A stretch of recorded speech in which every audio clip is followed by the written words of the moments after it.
What's going on? What's going on, everybody? Welcome to another episode of D313XP, man, episode 22, man. This is your boy DC1. Got Nomus J and Bree will be joining us shortly. I got my guy right here, Dante, man. What's going on with you, Dante? How you feeling today, brother? What's up, man? I'm feeling 10 different ways today, man. I'm still kind of upset about the game, but I mean, it was just so many. It was just so much about that game, man. I can name a number of 5 things that was wrong with that game. Well, we definitely gonna get into that, man. We definitely gonna get into that, man. We definitely want, we gonna definitely get into that, man. Talk about the Lions, tough loss against the Seattle Seahawks in overtime, 37-31. Yeah, we gotta get a shout out to my guy, Owen 16 in the chat, man. In the comments, man. Shout out to Owen 16. Yeah, man. So Dante, let's get into it, man. The Lions, week 2, like you said, they played the Seattle Seahawks. They lost 37-31 in overtime. Well, the Lions was down 10 points in the fourth quarter, came back and tied the game. And Seattle got the ball and they scored, and the rest was history. And Lions defense shot themselves in the foot. Turnovers in the second half. Really, just costing this team. They let Seattle hang around. And the defense was not getting no pressure on. The defensive line was not getting no pressure on Geno Smith. Geno Smith was looking like, Patrick Mahomes and Lamar Jackson. He was looking like Patrick Mahomes. He was looking like what the Rams did to Geno Smith in week 1. And they did to us. And right, exactly. So, Dante, man. So I know you probably saw the game. If you didn't, saw the highlights. What was what was your take, man, of that game, man? The defense the offense bailed the defense out. I'm gonna just tell you that. Like, that's the reason we hung around. It was because we was playing shootout ball with them.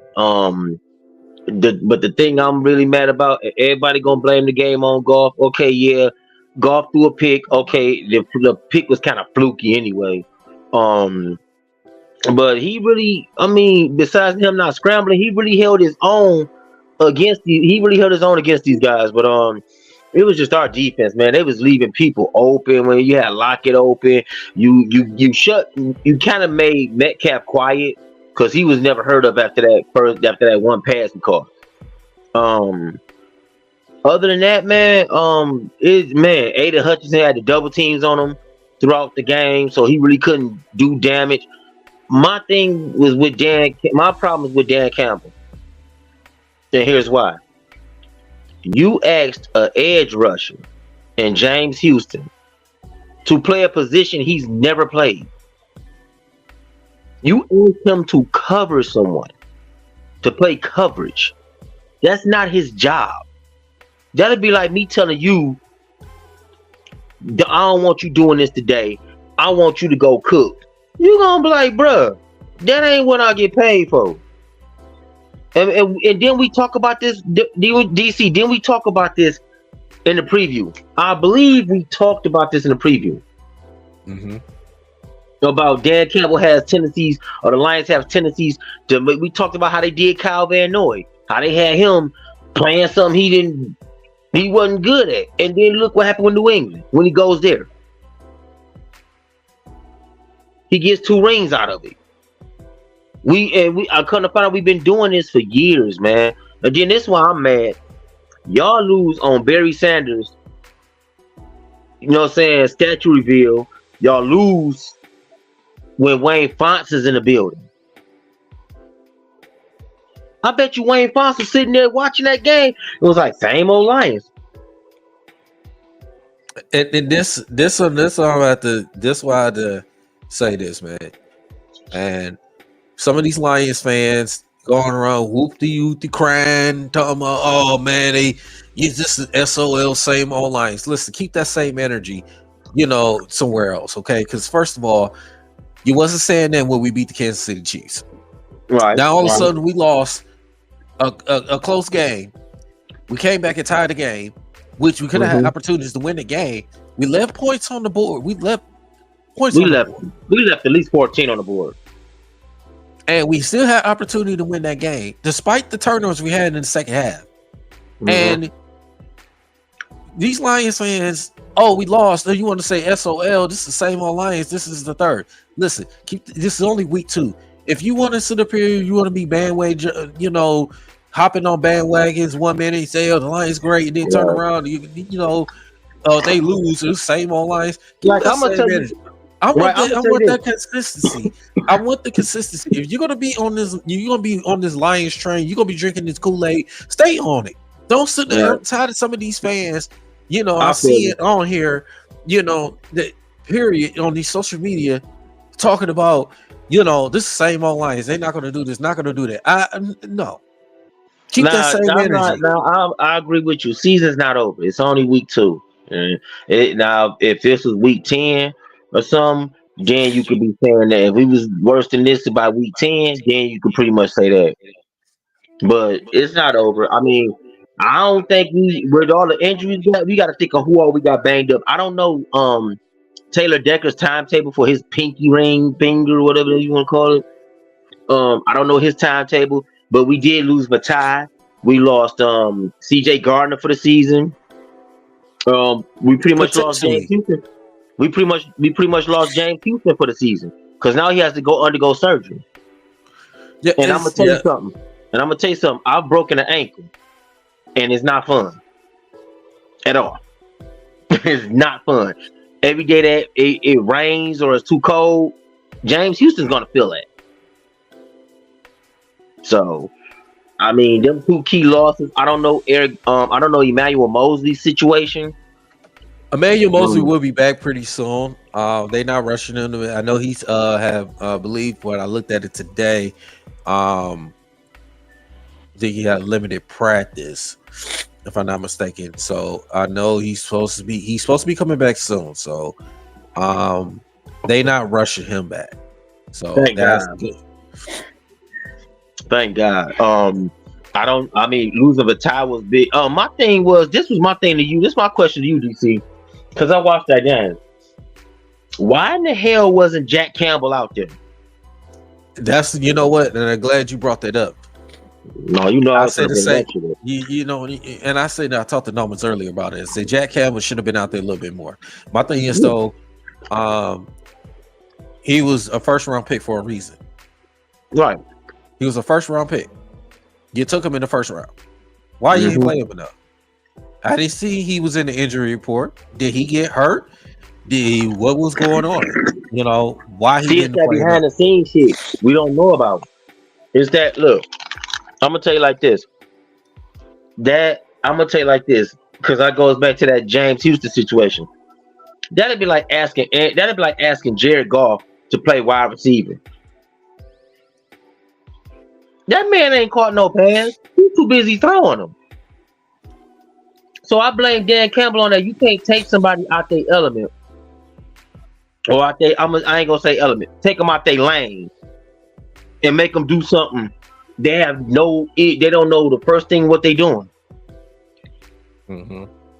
That's why our man out with an ankle injury, with a severe fractured ankle, which now got to require surgery, which is he was already out for 6 to 8 weeks. Now he's gonna be out for the rest of the season because he has to do the whole rehabilitation thing after that surgery. But the thing is that they put Houston in a situation and put him in a position that he shouldn't have been in. Man.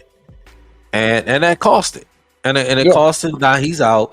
Like we had injuries to CJ Gardner Johnson. He's out, potentially for the whole season. We'll see how that goes. They just have to sign Chase Lucas back. Yeah, Chase Lucas. Which I like to Chase Lucas. I saw how Me too. he performed well, Yeah. and so definitely, man, it's just tough, man. It's really tough. Bree, man, what's going on with you, brother? How you feeling, bro? What's up, fellas? What's going on with y'all? Not What's much, up, man? What's up? What Owen called you the plug? Ah! I wish. What's up, brother? What's up, y'all? I'm just frustrated with Dan Campbell right now. So speaking of, like you said, we was just going over, saying week 2, of course, when the Lions lost. Bree, man, give you your intake, man. What was your feelings about that game, man? I can't wait for this. I'm gonna say this too. It was one that slipped away. Definitely, it was one we should have had. But I mean, these type of games, they happen to every team, man. I mean, people got to understand too. This offense and this defense hasn't really played in the preseason, so this is the only main time they've played. So they still trying to get the feel of things with this offense. You know what I mean? And then we got a lot of new players too, so they still trying to learn everything and stuff like that. But it's definitely one that slipped away. I understand people want to get upset at the defense. People want to just get on Jerry Jacobs and just the whole offense. But the thing is, and people want to get on Goff, but you got to understand, that pass that Goff threw, that wasn't his fault. Jahmyr Gibbs ran the wrong route. Right. And Dan Campbell even said that. So for people to get on Goff, like certain people, but it's just he's still an accurate quarterback. I defended him actually. Yeah, I defended him too. Mm-hmm. I mean, it's just the man went 387 pass attempts before he threw that interception. And even then, that, like you said, that interception wasn't his fault. Jahmyr Gibbs admitted it and say, that was his fault. He ran the wrong route. So. And like I said, I had this conversation with Noah. He was talking about with Jared Goff through the interception. Like I told Nomas, I say, look, you got to understand. Jahmyr Gibbs said it was his fault. It wasn't his fault. Back off the situation is his fault. Like he's admitting it. If he didn't admit it, and now if he didn't admit it, and somebody pointing fingers, obviously it's one of y'all fault because that play shouldn't have went the way it did. Yeah, right. But I commend Gibbs for doing that. I commend Gibbs for doing that. Yeah, and take a man to admit his mistakes, and I commend him for that. And as a rookie too, right? So that's big ups. But I gotta say a few things, man. Got some stuff off my chest. Number one, and I gotta address Lion fans and also some Lion content creators. I gotta say this, number one. Can we just calm down with this team after 2 games, please? Okay, hold on. Not just Lions content creators and these fans. You got to put Nomas in that mix too. Well, I would I wasn't. Now you said that I didn't. You see the group text earlier.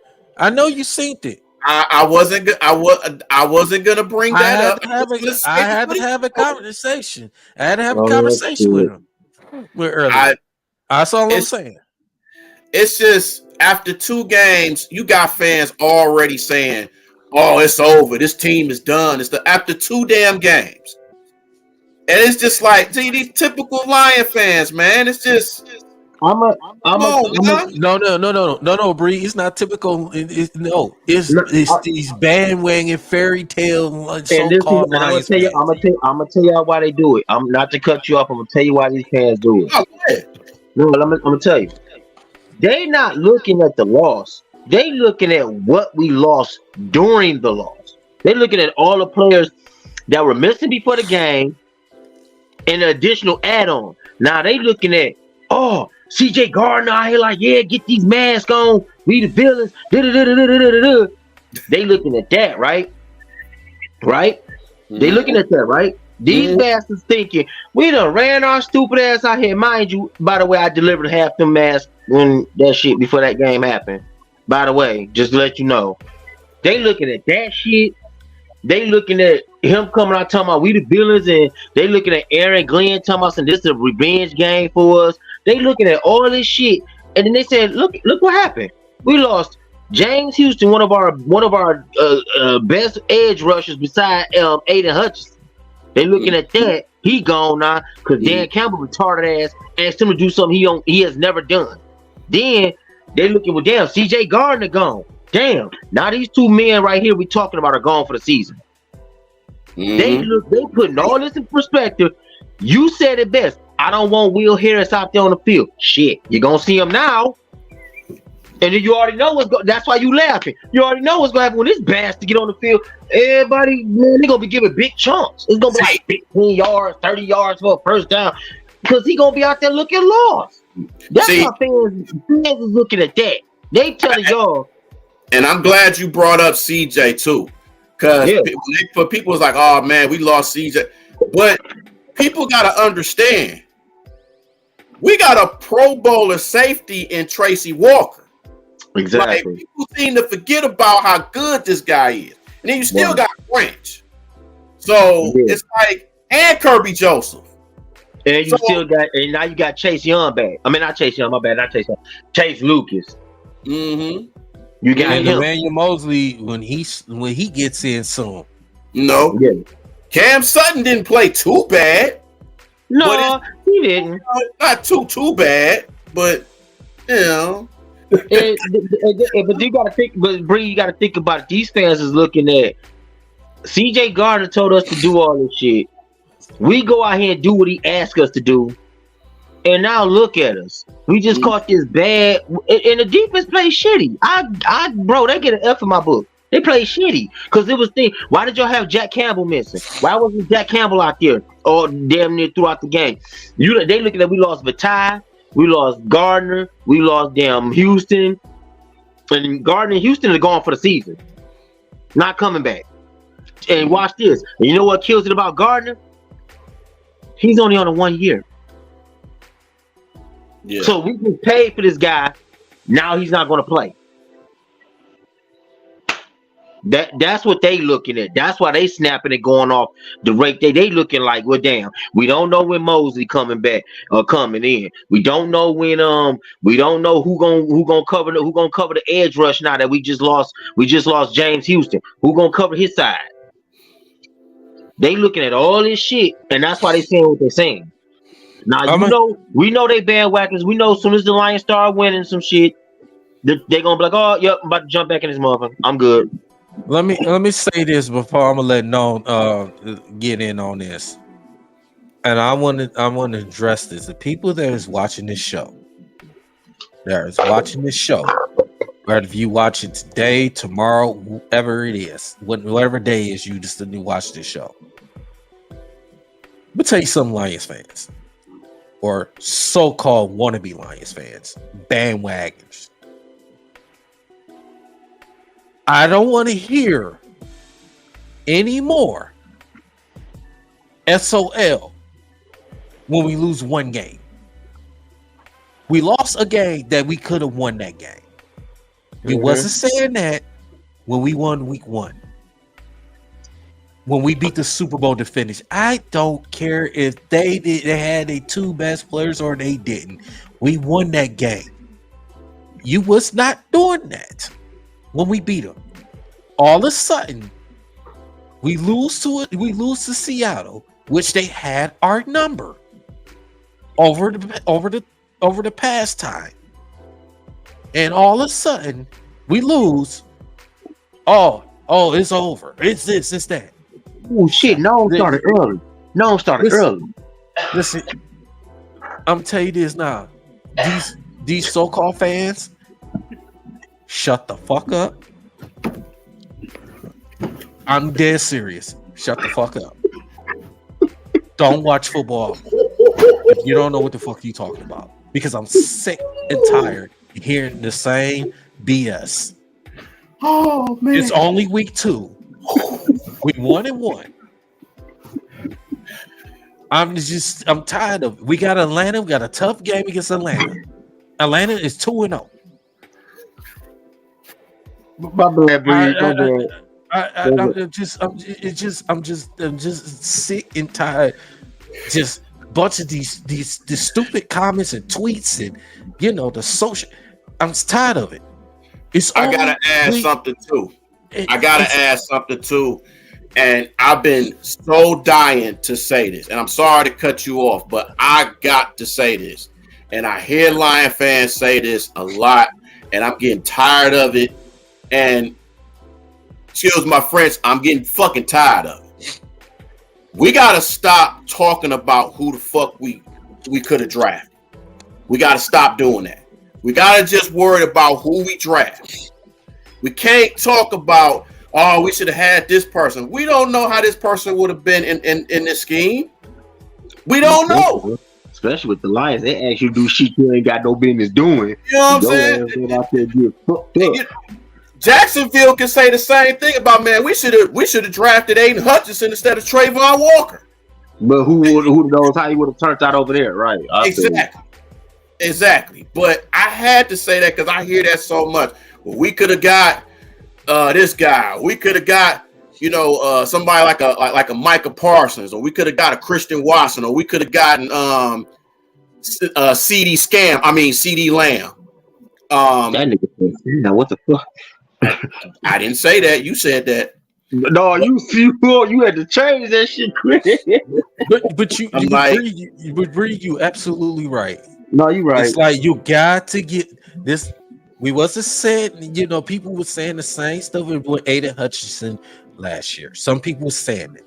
Okay, Aiden Hutchinson this, he ain't that. But man, you got to give this man a chance. You got to give these young guys a chance. I think he had a great rookie season. I know. Some people just felt like he wasn't, in the beginning.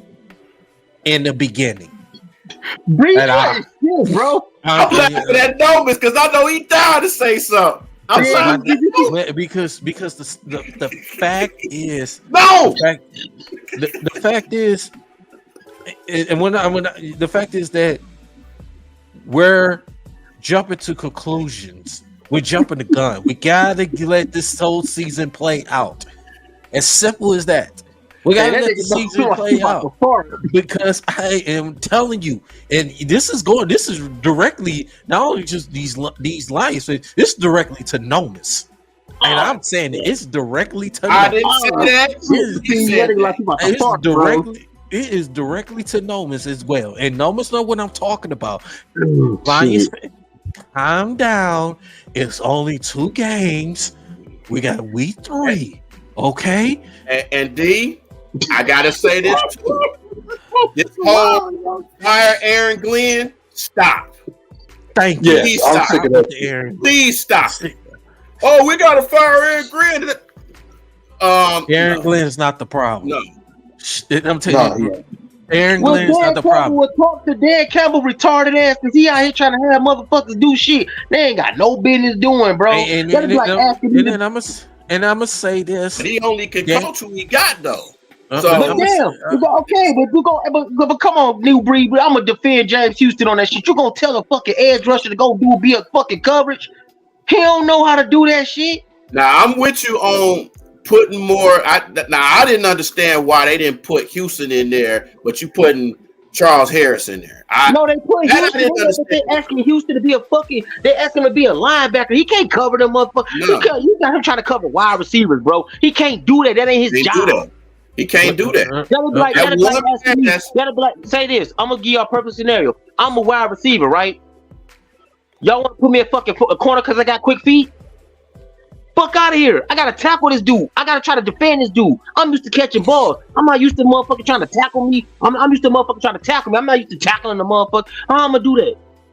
That's stupid. That's like asking Jared, like I told Noam on the phone earlier. That's like asking Jared Goff to go out there and wide receiver. He don't know shit about catching the ball. The bastard barely scrambled. He barely scrambled. What the fuck? Like, you really finna ask him to go do that shit?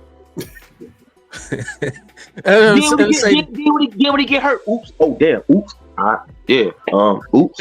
Well, one more thing I'm gonna say about Dan Campbell before should be fired. No, we ain't going that far. We're not doing that. I'm gonna say one thing that when I told Nomas earlier when I talked to him, what Dan Campbell did this week 2, I think he needs to. I understand you being aggressive, going for it on these 4th downs, but at some point you're gonna need to take the points, take the 3 points, or punt the football. Okay. And DC, I'm gonna have to interrupt you on that. He don't trust his fucking kicker, bro. They said it all day. That's why he's going on them bitches. They do not trust that nigga. And when he made that field goal, my heart almost dropped in my stomach when he kicked that. Here's the problem. Here's the problem with that. When you go for it and you don't convert, you're not getting. There's at least 3 points you left off. The Lions had opportunities. There was more points they had opportunities to get. Yeah, and they left points out there. Like you said, you said it earlier, Dante. They at least left 10 to 14 points. They left 14 actually out there, really. But this is the thing. Seattle, if you don't trust your kicker, if you do not trust your kicker, DC, if I put your ass out there, you miss 3 field goals. You think I'm finna really put my? Then they go like, you should have been trying to go for 4-1. That's a different situation. But here's the thing, though. Here's the thing, and I know people want to get on Dan Campbell. We really need to get on Ben Johnson for being too conservative with these play calls. Yeah, I thought he's gonna come out and be on some. I thought he's gonna throw some shit at Seattle, like make them think, like, damn, like these motherfuckers going on. Hey, man, we gotta do something. Cause that Kansas City game, he brought it. He brought it. Yeah, and some people talk, and I hear people talk about, oh man, we won that game because they didn't have, Kelsey and. I'm sick of that shit because it wouldn't have mattered. But you got to understand, they had them back for game 2, and they didn't play that good against Jacksonville either. Yeah, they won though, did they? They won. They won, but they only scored. It's only 17-9. 17. Oh damn. 17 points. It was ugly. That game was ugly. He rattled Patrick Mahomes for real because he went out there and he barely do shit. I'm thinking that was going to be his comeback game. He threw 2 touchdowns, but he threw an interception. So he already got 2 interceptions. Yeah, that's the season already. Mm-hmm. But, gentlemen, let's let Noam take the floor because I know he's been dying to wait. That nigga like he's gonna fart right now. No. Hey, you got no drink with you, know? First of all, I was just about to address that, Dante. This is water. Thank you very much. I heard that. Hold my life. Okay, they look like a Grey Goose box. They look like a Grey Goose box. No, I don't see you running to no walls. Hey. I'm about to run to a wall, and I got Daryl's and Bree's face on me. I'm about to run right through that motherfucker. Let me tell y'all something. First and foremost, I'm gonna tell you the same thing because nobody was listening to me last year before you ever came around here. When I said after that 1 assist, we had that sour taste in our mouth after that, embarrassing shutout victory last year. And I told all the Lions fans on 3 separate occasions, do not blame your head coach. I said, do not fire nobody. This ain't on Aaron Glenn. This ain't on Benja. I said, this is strictly what was supposed to happen. We don't have enough talent.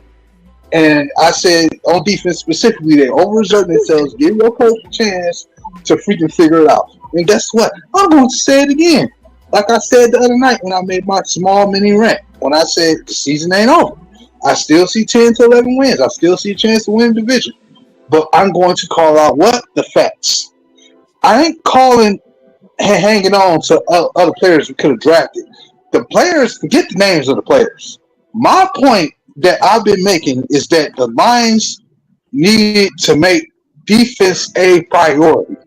And at the end of the day, making defense a priority is not simply just drafting a bunch of players on defense. It's about making sure that you got the right guys that you're rolling with between both draft and free agent and whatever else you acquiring talent. That goes for all sides of balls. When I'm saying to the Lions, they made an emphasis to make this about Jared Goff. when you draft and do free agency all for the purpose of a quarterback, you get what you got for 12 years. A quarterback time wasted, where he had no defense and no protection because you only catered to him throwing the ball. That's why you're supposed to. Jared Goff got the Rams to the playoffs because he had not just Todd Gurley and a bunch of receivers. He got there because he had what? A defense. He had a D tackle that had 22 sacks and a D tackle that used to play in another team that wears Honolulu Blue, a rare guy that's been a minister since the beginning of his career. I forget his name. On that D line, he also had several other players in that defense that won Super Bowls and been in Super Bowls before. So that defense, regardless of where it may have been ranked, it had talent. And at the end of the day,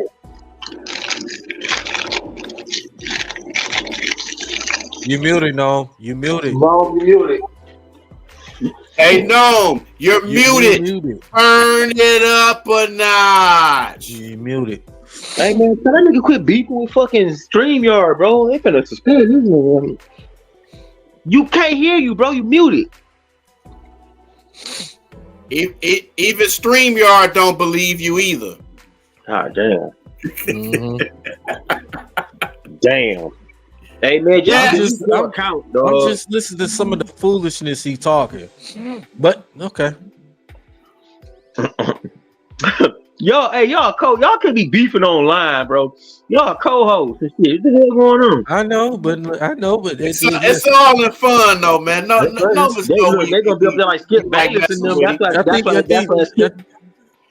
That's why Shannon left. He's like, I can't do it. Listen. No. Sometimes you jumping the gun a little bit. I'm telling you, he has to calm down. Okay? Oh yeah, like when we got Stuart Thompson, he was mad as hell. Mm-hmm. I heard he was punching the air like, damn, what are they doing? No, you got to give people chances, man. You can't be just writing people off rip. Now, when he be fucking up for 2 years straight, 5 years straight, that's when you need to cut in his ass. Like Grant Hill. Hey, leave Grant Hill alone, man. Man, fuck Grant Hill. Y'all should definitely be saying he came from Duke. Fuck Grant Hill. That bastard don't ask, can he get his number drafted, retired? And hell no. He should. I wish they would. I'll rip that bitch off and burn it. He should. Why not? I wouldn't be surprised if they do retire. They not. I wouldn't be surprised. They not. Fuck Grant Hill. They not. Hey, retire Allen Houston. Retire Allen Houston as well too. That's the case. No, retire Allen Houston. I agree. Retire his number. Grant Hill. Fuck him. I lost all respect for that bastard. Fuck him. Oh my God. Here you go, man. Listen, we ain't talking about you retired Darko Military. If they retire that nigga, Joe be bad as fuck. They did not put that bitch in the air. Fucking StreamYard, bro. Can y'all hear me? Yes, no. I can hear you. Stop beefing. Hey, apologize to StreamYard right now so we can stop this shit, bro. Just apologize.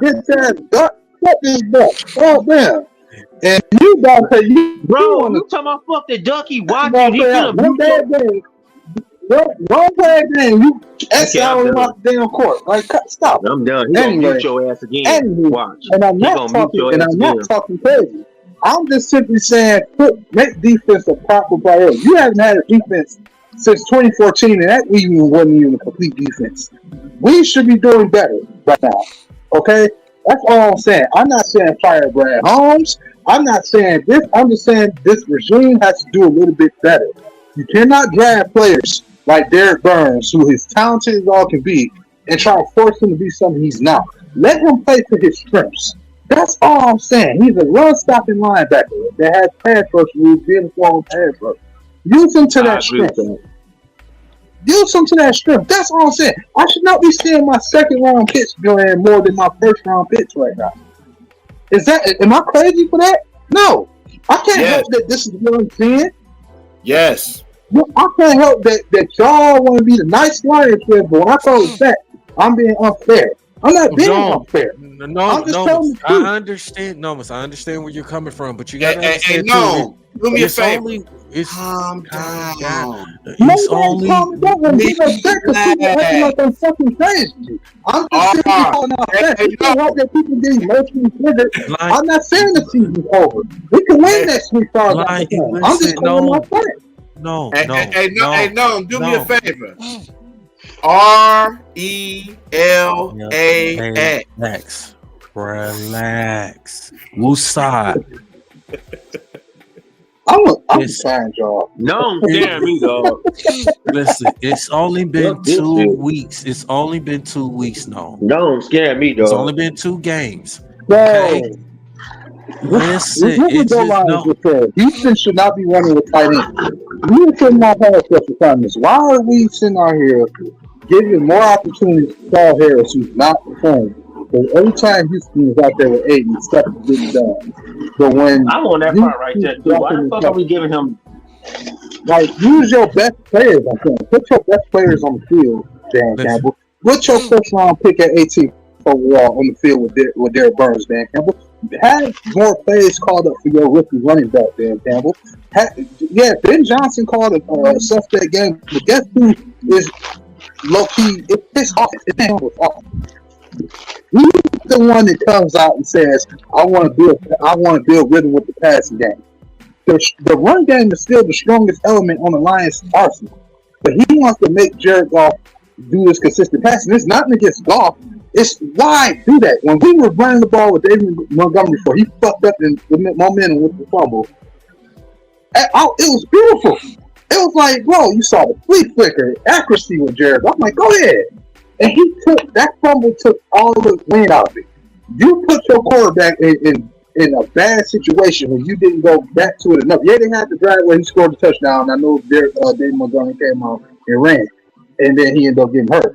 But we gave up on the run after he got hurt, and we tried to go with Craig Reynolds. This is where your 12th pick in the draft is supposed to come in, and you're supposed to put him in a spot as an OC, as a tight end coach. You're supposed to set up a formation to help him get his speed, the best advantage of his speed, so he can get some yards and try to win this game and get the momentum back. We lost the momentum in game 1, but you know what? The defense made a play, and they got the momentum back. And even when they scored again against us, we was able to put up another drive and score.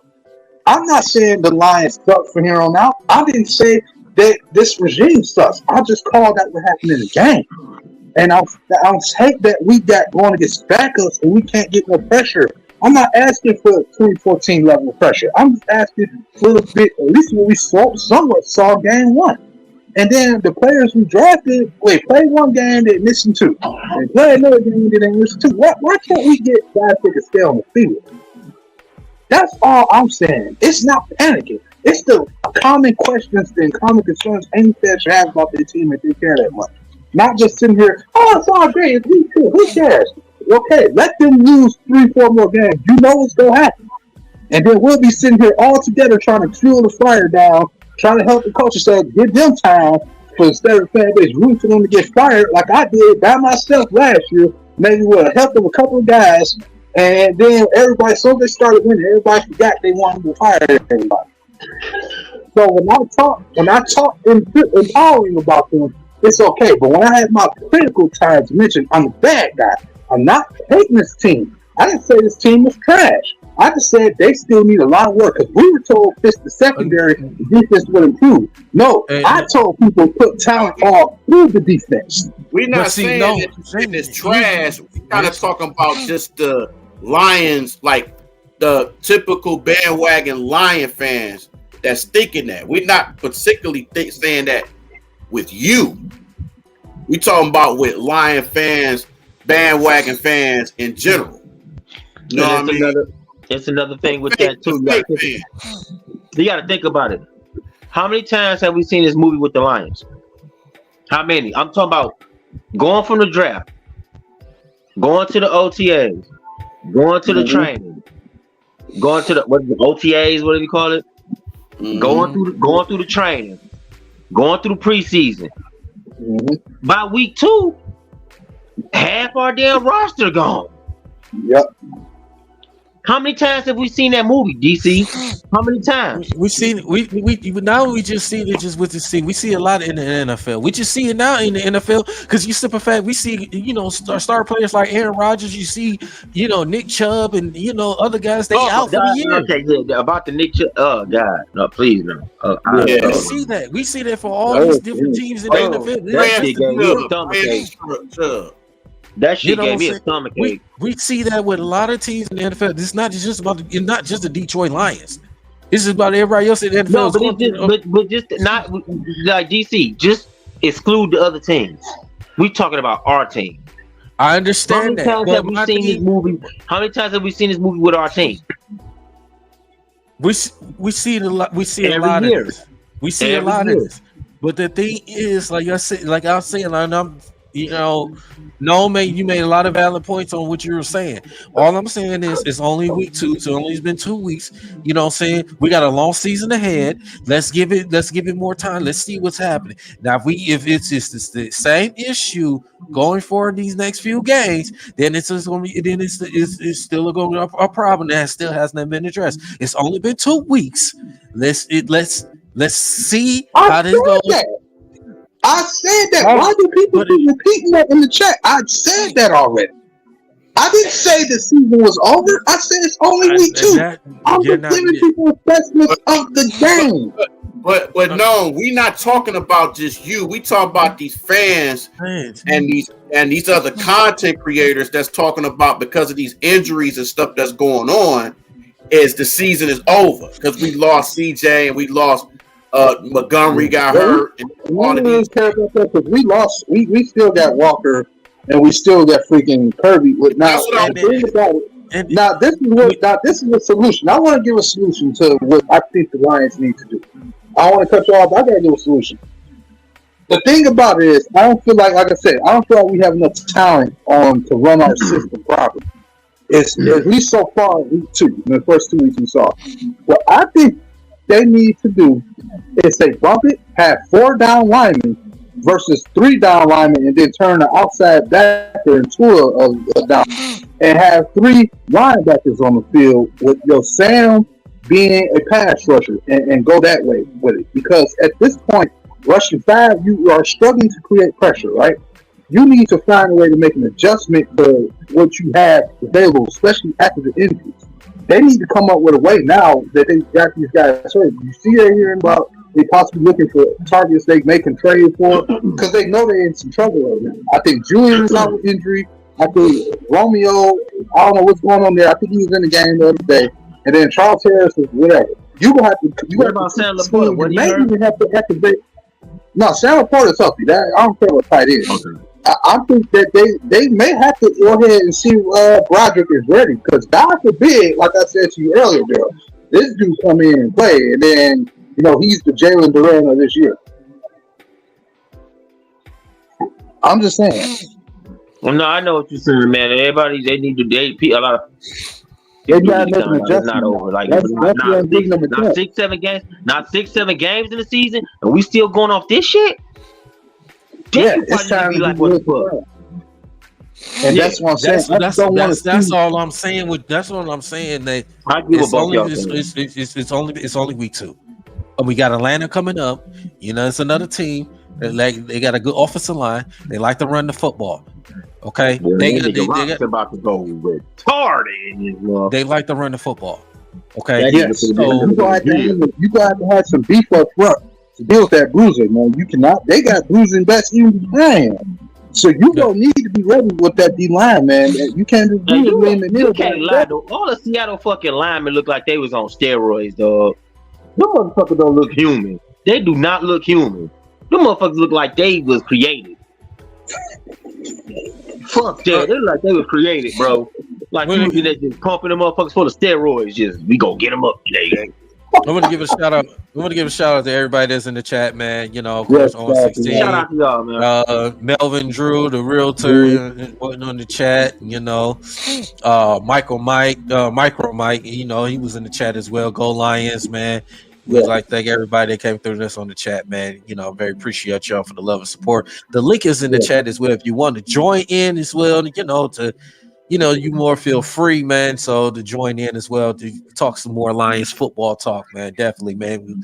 We'll show Shout out to love. Taro out there still holding his team down and ain't worried about it. His ass almost 90 years old and still coaching. And shout out to Andrew. Andrew Love. Shout out to him as well, man. So Shout out to you. Yes. Shout out to you, brother. But yeah, man. Listen, we go ahead. Bree, I Shoot know you Dan about to say. Campbell in his foot. That's what we need to do. Shoot Dan Listen. Campbell in his foot. He's stupid. Listen, Shoot him in his foot. listen, I'm gonna Shoot him say in his this. goddamn big toe. Stupid ass. I'm gonna say this too, and y'all get on me for saying this if y'all want Tell him to. quit smoking weed. That nigga be in that blow. That too. Gotcha. Leave the weed smoking alone. Just do it in various areas, if you must. He should be smoking. Period. That too. But I gotta say this though. I gotta give a shout out to the Seattle Seahawks, man, just for winning. Shout out to Geno Smith for making us look bad. Nothing against them. And on top of that, He look like Patrick Mahomes. they signed some stuff for me at the game too. So shout out to the Seahawks. That's all I'm like. Ain't that a bitch? No, you good. You got damn right. You got. Hey, listen, I want to got my comment real quick. down. Melvin Drew. I want to respond to him. Shit. I did mention about the fact that our defense still like it needs to work. In fact, I think it was on Manby's podcast when I said it. I was excited after game one. I'll be the first one to admit it. And I didn't necessarily say that I was angry about the loss yesterday. I just didn't like a lot of stuff that I saw. Because I think we could have did better. I didn't say that the defense was just great last week on game one. I saw the problems with it. I said Aiden Hutchinson was a man by himself. And it wasn't until we saw my man Pascal out there to where I saw other people contribute. I mentioned the problems with the defense. So one thing about me, say you hate me or love me, I'm consistent about everything I say and do. See, they was putting a little pressure. They just couldn't get the Geno. They put pressure better than that. Geno was out there, man. Put some pressure because there was times where Geno was a little uncomfortable and his throws was off. So especially deep in their own too. And I also agree with Melvin Drew on this. I think they had the big head from week one, and that's true. They did. And this is going to be a message on them players. The way they respond to Atlanta this game going to show that the players really are getting it. Are y'all humble, or are y'all still on this high ride and y'all going to let y'all get exposed? Oh no, not to cut you off. They're very humble. These motherfuckers have been making Facebook status telling them, we sorry. Don't give up on us. We still gonna give y'all. We still got a long way to go. This been motherfuckers apologize. So I think they got humbled by that. But you can't see CJ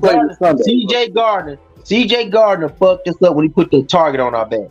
You spread that shit out and put that target on our back, and they saw that, and Seattle said, "Oh, so now when we whoop their ass, now we gonna troll them." Because you seen that locker room picture that they had their blue mask on. I was just about to mention the saddest thing I saw at work was watching the Seahawks celebrate in the locker room, and it was just like I wanted to throw up. I wanted to throw up because I understood what had to happen to us, but it was just like, damn, y'all let them come in our home opener, and this happened. Y'all want all these masks. Y'all want all these masks, and then we catch an ass whooping, and then y'all not at the Seattle. I don't know how the hell he got the mask, but he was wearing that bitch in the video. Right, we're celebrating this bastard, bro. Breed, you ain't shit, bro. I can't tell you right now, bro. That man, take that shit down. I don't want to see that. That's disrespectful. That shit made me want to cry. That's disrespectful again. That's like somebody coming home and put on your jersey, like, that's trolling at its best, bro. They did us worse than 50 Cent do people. And 50 Cent is a dog at trolling people. I gotta say this in this comment that Andrew said right quick. Safety in the corner back blitz has to wrap up. Okay, yeah, but when your defensive line doesn't give enough pressure to get to the quarterback, it's gonna make the corners and safeties jobs harder to try to keep up with wide receivers, especially speedy wide receivers, like Tyler Lockett, Jackson. You know, my man's from that school, Columbus. That's the Smith and Jim. Back to the Lions defense, because we saw 5 things wrong. Number 1, we couldn't tackle worth a shit. We was out there looking like we was out there looking like we playing 2-hand touch. What the fuck was going on? We couldn't tackle. We couldn't cover. We couldn't get pressure. And Gino had his day with us. Gino could do whatever he wanted that day. He could go on the sideline, get a drink of Gatorade, high five Carroll, run his ass right out there and throw the ball like he never left. Yeah, but it's hard for defense to stay with all pro wide receivers like Lockett and Metcalf, man. It's hard. Yeah, but they had Metcalf quiet the whole game. Metcalf was quiet. He was he's basically a decoy. Because Lockett was getting a lot of them plays. That's because Lockett is the best receiver still on that team. That's why. Yeah. It's just what he's been doing since he's been in the league. I told y'all last week, him and Stephon Diggs were two of the most slept on picks by both the Minnesota Vikings and the Seattle Seahawks. Minnesota was stupid to let him trade him and Diggs, and then Tyler Lockett, of course, been Tyler Lockett.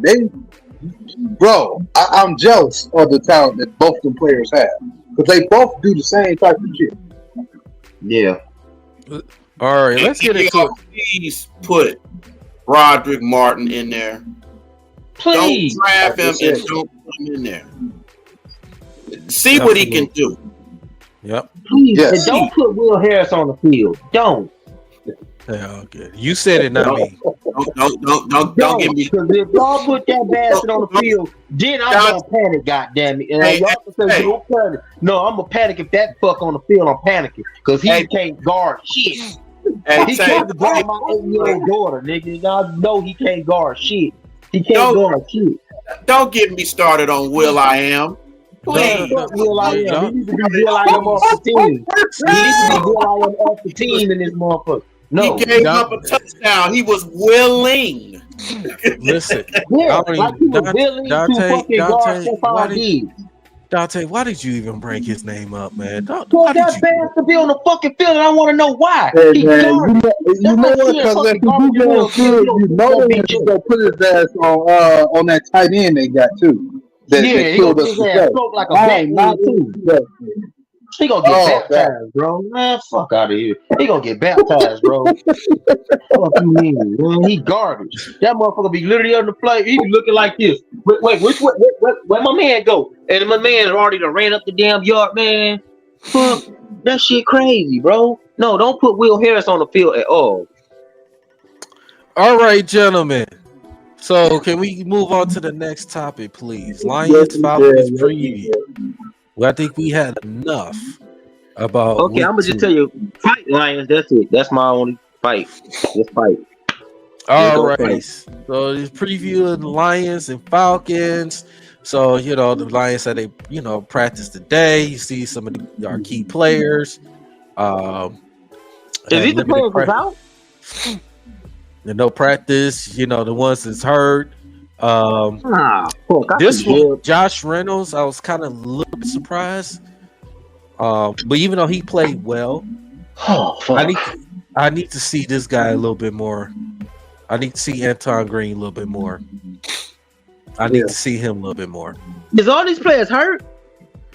Yeah, these are injuries. Yeah. Fuck, man. But Anton Green and Frank right now, they had 4 practices today. Josh Reynolds had limited practices, no practices for the rest of the guys.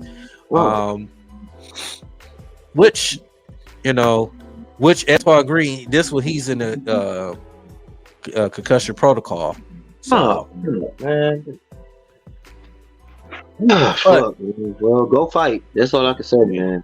Next man up. That's how I look at it. Next man up. We talk about how this team is got a lot of depth. We're gonna see how much depth they got on this team. Absolutely. Yep. Know that for sure. Okay, can I ask y'all a question? Is anybody hurt on Atlanta? I look it up.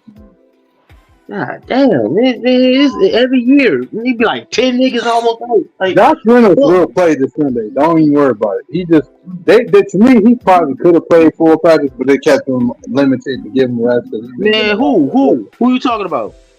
Josh Reynolds. See, I think he'll be fine. Oh, I thought you said my Will here. Don't let that fuck play. Kidnap that nigga and had him in the trunk after the Dante, gun. why you keep bringing this man up?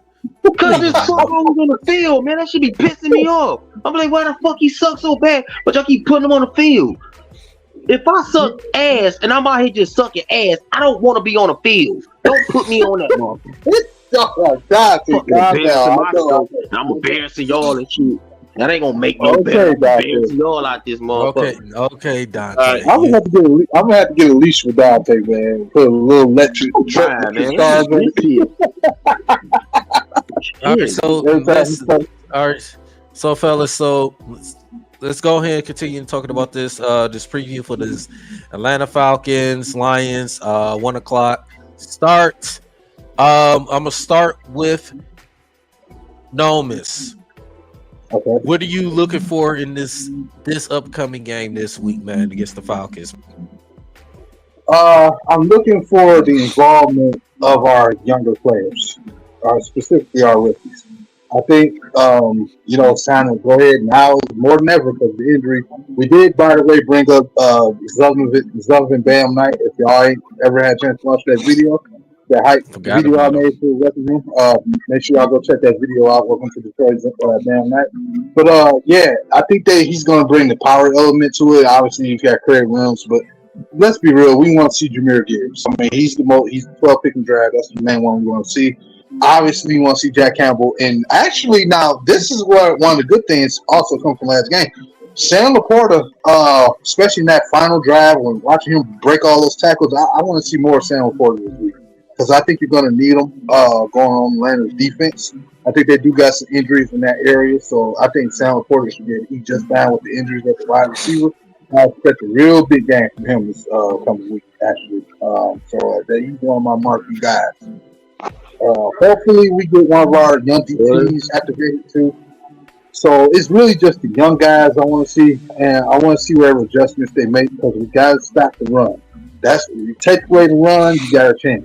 So if we can apply pressure against the run completely and keep them out the end zone, off the ground, man, don't let that running back hurt us too much. Find a way to control and contain that quarterback because he can move. Those are the two keys for this game defensively. Offensively, we got to get a rhythm going with the run game, man. You got to come with a balance attack. We got to get to the ground. We do have some injuries still on the offensive line. We don't know if Decker's going to be back. So you might want to still lean on the run and, try to get the flow of the run game going and let Jared Goff cook with his tight end, man. I think you got a shot there to win this game. If I had to give a score prediction, I would say 20. I'm going to go again with 28-21. You say what was your score now? 28-21 Lions. Breed. Well, offense got to definitely bring it for sure. Got to challenge this defense. Go. I mean, like I'm with Noam. They got to get the running game together. Definitely, these receivers they got to go at these corners, especially Jeff Okudah, because Jeff Okudah is nicked up and he's got a little bit of injury. I say go at him, and go at him, relentless, and just like I said, just whatever receivers we have. Hopefully, we have St. Brown. Hopefully, we'll have him. If we don't, then it's like I said, next man up. The defense, you gotta put pressure on Ripper. Gotta put pressure, and in that running game, because that running game is gonna challenge us. It's gonna challenge. You gotta have it in the middle. You can't have Hutchinson do everything. You gotta put Broderick Martin in there in the middle just to see how he is. Draft him for a reason. Just put him in there, see how he do. They should have had him in there for the last 3 games. Shit. And then definitely watch they pass rush with Grady Jarrett Got to watch out for him because he's a beast. You know, and really contain Drake London. Don't forget Calais Campbell too. Exactly. That's why I said run the ball first. Mm-hmm. Yeah, I would say of try to avoid throwing the ball against AJ Terrell because he's good. I would say go at Okuda and just run a yes sir, and just basically, man, just control the possession. Don't have your defense all out the field and let them get tired. I think that was big against the Seahawks. That defense was they was out there too long. So have your defense fresh. They can make plays, come together, and we just take these Falcons, man. Hey, I got the Lions winning 31-21. Dante, man, just go out there and fight at this point, bro. Like I'm just saying, just Jared Goff, just try to have a game, try to get Laporta majorly involved. Cause I don't know, ain't Amara St. Brown hurt too? Yeah, I think he got cramps, but he should be back. Oh, niggas catching LeBron James injuries and shit. God damn. Shit, man. Fuck. He'll be alright if he just got cramps, man. I mean, I guess it's that time of the month, but anyway, shit, man. Fight, man. Just go out there. Just don't get smoked, man. That's shit. I mean, the Seattle game was close, but damn, like, just like no, and we gotta slow down on the 3 and outs, man. We can't just be. And Dan Campbell, don't go for it every 4th down, bro. Please, like, look at your yard, look at your distance, look how you can just, because you really try to make the team. When you get the 4th downs and 10s and all that, or forward, punt that bitch away. If it's 4th and 1, okay, go for it. I mean, yeah, you know what I'm saying, go for it or something, but don't keep trying to go for it all the time because teams gonna recognize that and they gonna see that and they gonna be ready for that. They gonna be looking for that. You ain't fooling nobody doing that every game. Because remember, he did it in the Kansas City game. Am I correct? And he turned around and did it in the Seattle game. Am I correct? Yeah. Atlanta gonna be looking for that shit.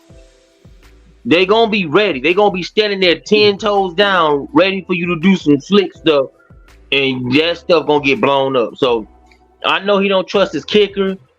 I mean, shit, I would have that bastard practicing every field goal positioning, every down, every 4th down position, just in case I have to really go and do that. Because it shouldn't be, Dan Campbell shouldn't be doing a lot of 4 and outs, like 4th and go for it, because he don't trust his kicker. That's the problem. So, I mean, that bastard's only practice would be kicking field goals from every which way. I want you damn near kicking 60-yard field goals. Shit, like, because like me and Daryl talked about, like he said, I said that Seattle game, we left 14 points on the board. We left 14 points on the board easy. And we could have been doing that. Like I said, when that kicker kicked that field goal at the end, my heart dropped. To tie the game up, my heart dropped. Because I sure thought he was going to tank him. That mother was going to go. So, that's my time, man. Just fight. My prediction, man, it's going to be probably a close game. I'm going to say it's going to probably be like, probably going to be a high-scoring game. Probably going to be like 30-31. I'm going to have to... Shit. One thing. Please limit the turnovers, offense. Please limit the turnovers. Thank you. Yeah, please limit the penalties too, bro. Because the penalties don't make sense, bro. You already know the referees are going against us. You already know they watching us under a microscope to see if anything go wrong with us. All right. So I'm gonna start with this. I'm surprised of Atlanta. I know they 2-0. I'm surprised of them. I thought Atlanta's probably gonna go 0-2. You know, maybe 1-1. They 2-0. 2 of the games they was at home. They did a comeback against Green Bay, which I thought they lost that game, but they came back against Green Bay. Atlanta's been playing good football. It's 2 games. They got to come on the road. They got to come here to us. Atlanta's, the way they've been playing, they've been running the football. Got one of the top rushing, top 5, from my understanding, that's right now, and rushing right now. They're top 5. He finna eat like a mother. Bijan Robinson is an animal. He's a beast. Shit, we should have got that nigga. But everybody on this panel have absolutely valid points. We gotta limit the turnovers. We gotta limit these penalties. We cannot. We have to stop the run. We got to make Desmond Ridder play quarterback all game long. And I'm gonna tell you too, it's a name that y'all haven't brought up. I know he has not had his share the first 2 games with Atlanta. Kyle Pitts. I said that. I'm telling you now. Kyle Pitts is dying to have a good game. The first 2 games he has to have it. He is dying to have a good game. I'm telling you, Lions. If that Lions defense, if they let Kyle Pitts get off like crazy, you're in trouble. I understand Drake London is good. I believe that Zacchaeus is good. Don't get me wrong. But if Kyle Pitts gets off and tortured that Lions defense, you're in trouble. Man, don't let the quarterback go. Remember, he the one fucked this up last year. I don't care. Kyle Pitts gets off. He is, like I said, he is dying for a good game. Man, if he get off and if Robinson get off and if Riddler get off, we fuck. Riddler, to me, is he a bad quarterback? No. Hell no. Is he a good quarterback? He decent. He's a average quarterback. He's a poor man, Smith. I'm not gonna go that far because he's still young. But again, you gotta limit the turnovers. Lions, you gotta be better up in pressure. Man, you gotta march that bitch up the field and score.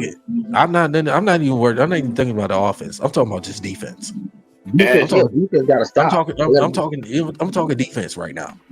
Right. I'm talking defense. I know. And another guy we gotta slow down, and nobody mentioned him, is Cordell Patterson. Oh, yeah. He's not playing. He's not playing. Okay, cool. That's a good way to slow him down. Yeah, Cool. he's not We'll playing. be on the bench watching that, man. He's not playing. As far as I know, he's not playing. Yeah, but that's to be determined. Which, like I said, I'm not worried about Cordero Patterson like that, like he used to. He's not what he used to be. I mean, he's dangerous, but he's not what he used to be. I'm not too much really concerned with Cordero Patterson like that. Kyle Pitts is my concern. My thing is the Detroit Lions. You got to play better. Team defense, you got to play better. You got to get some pressure. That defensive line, you got to get some pressure on the quarterback. You got to rattle him. Make it easier for your linebackers and your secondary to be able to chase these receivers. Especially when you're playing man coverage. You got to make sure that defensive line get enough pressure. And then when it comes to stopping, when it comes to running, Atlanta running football, you got to get to Bijan Robinson early and often. If you don't get to him early, he's going to bust off at least 10 to 15 yards, get the first down. I'm telling you, even what he did to Green Bay's defense, Green Bay got a decent defense. He ran the ball pretty well against them. He ran the ball pretty well. Where he go for 125? I can't remember exactly. And then at 50 yards receiving. Fuck out of here. He is an animal. Lions, you got to play better defense. As simple as that. I'm not too, like you said, the offense. Yeah, we got Bam Knight.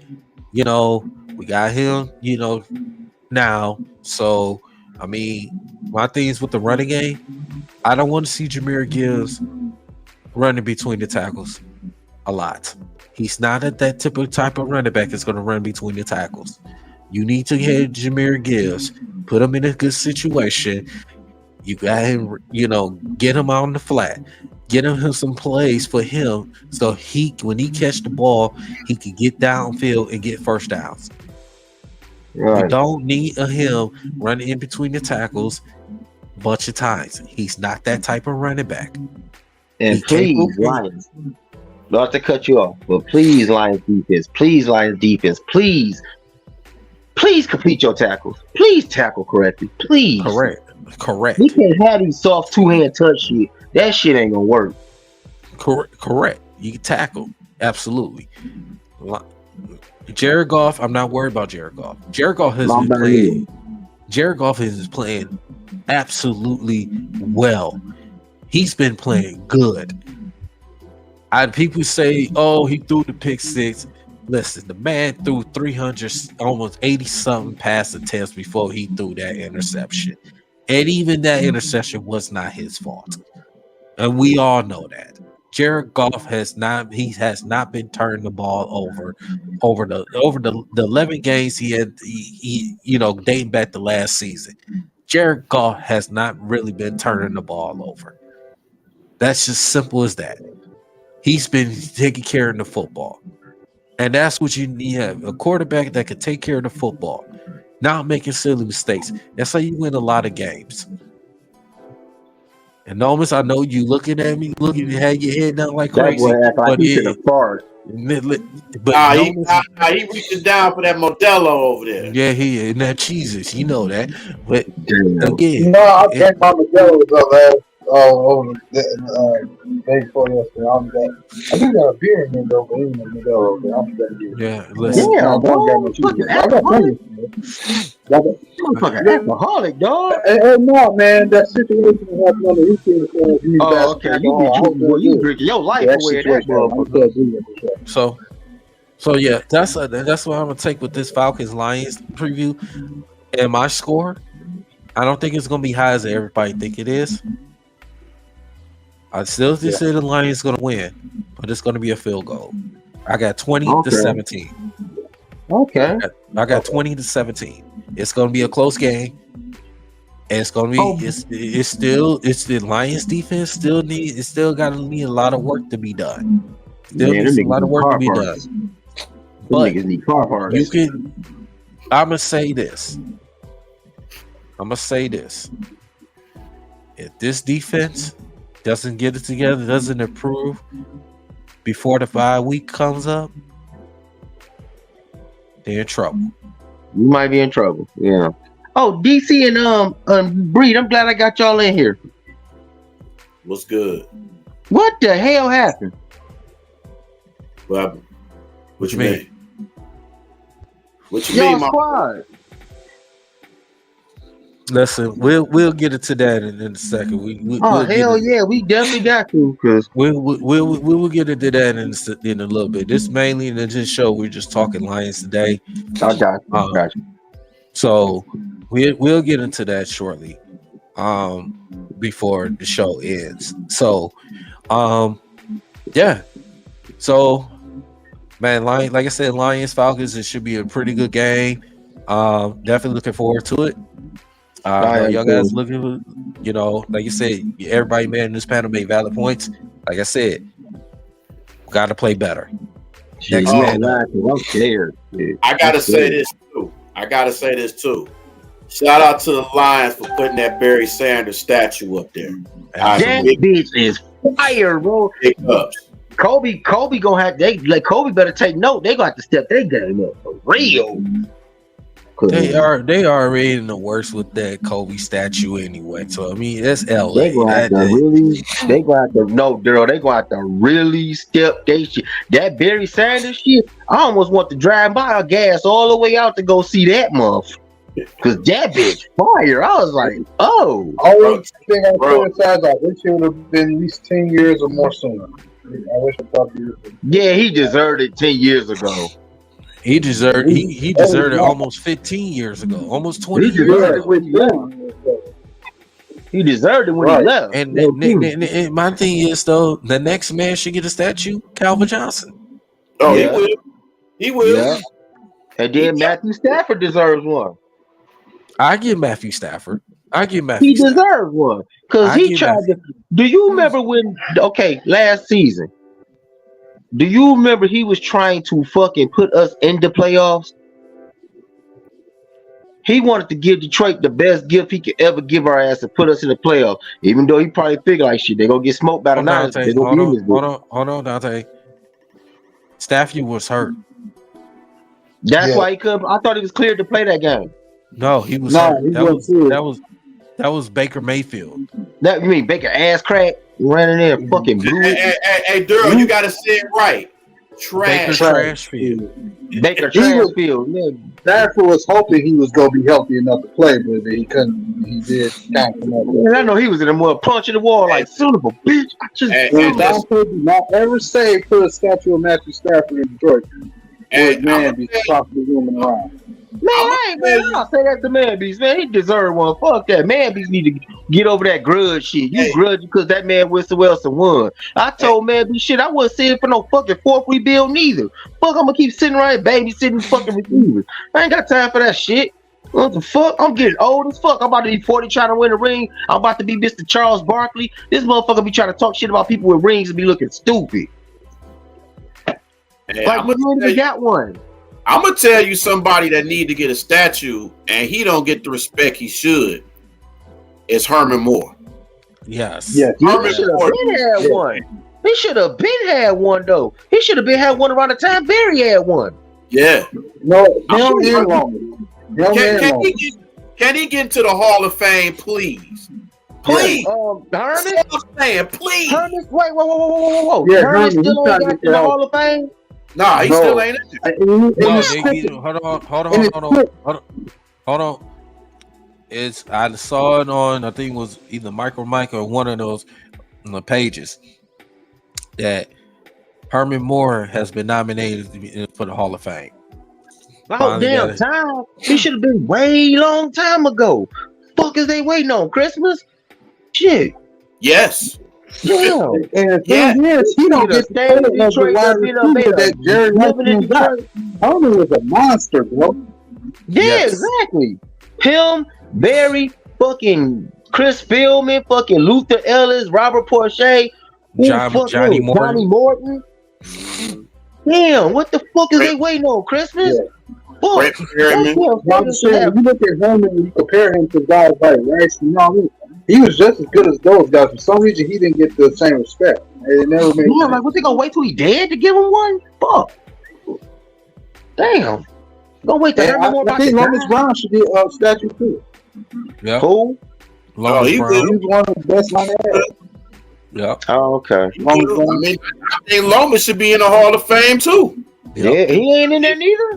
He was Super Bowl. See, no, DC and y'all, this what goes back. They really hate Detroit. They hate giving motherfuckers that play here they flowers, bro. They rather wait till these motherfuckers die and they be like, oh shit, yeah, let's be nice and just put them in there. Like, nah, dog, getting the dude his flowers while he here. Mm-hmm. And one more person. I don't know about Hall of Fame, but I would like to see some miniature statue of him at least in Fort Mill. Gotta get the homie Jason Hanson. Gotta get Jason Hanson. Who? Jason Hanson. Come on, oh yeah. He should. Hey man, I would be scared if I was his kid, bro. I would be scared if I was his kid. He came in telling me he's gonna kick my ass. I'd be nervous. I mean, if you're gonna put him in, you might as well put Eddie Murray in there too. Oh shit. Oh yeah. They need to basically put an area in Ford Field where they're acknowledging their legends more, man. Basically, I think they need to do that. because we had so many of them at one point in time.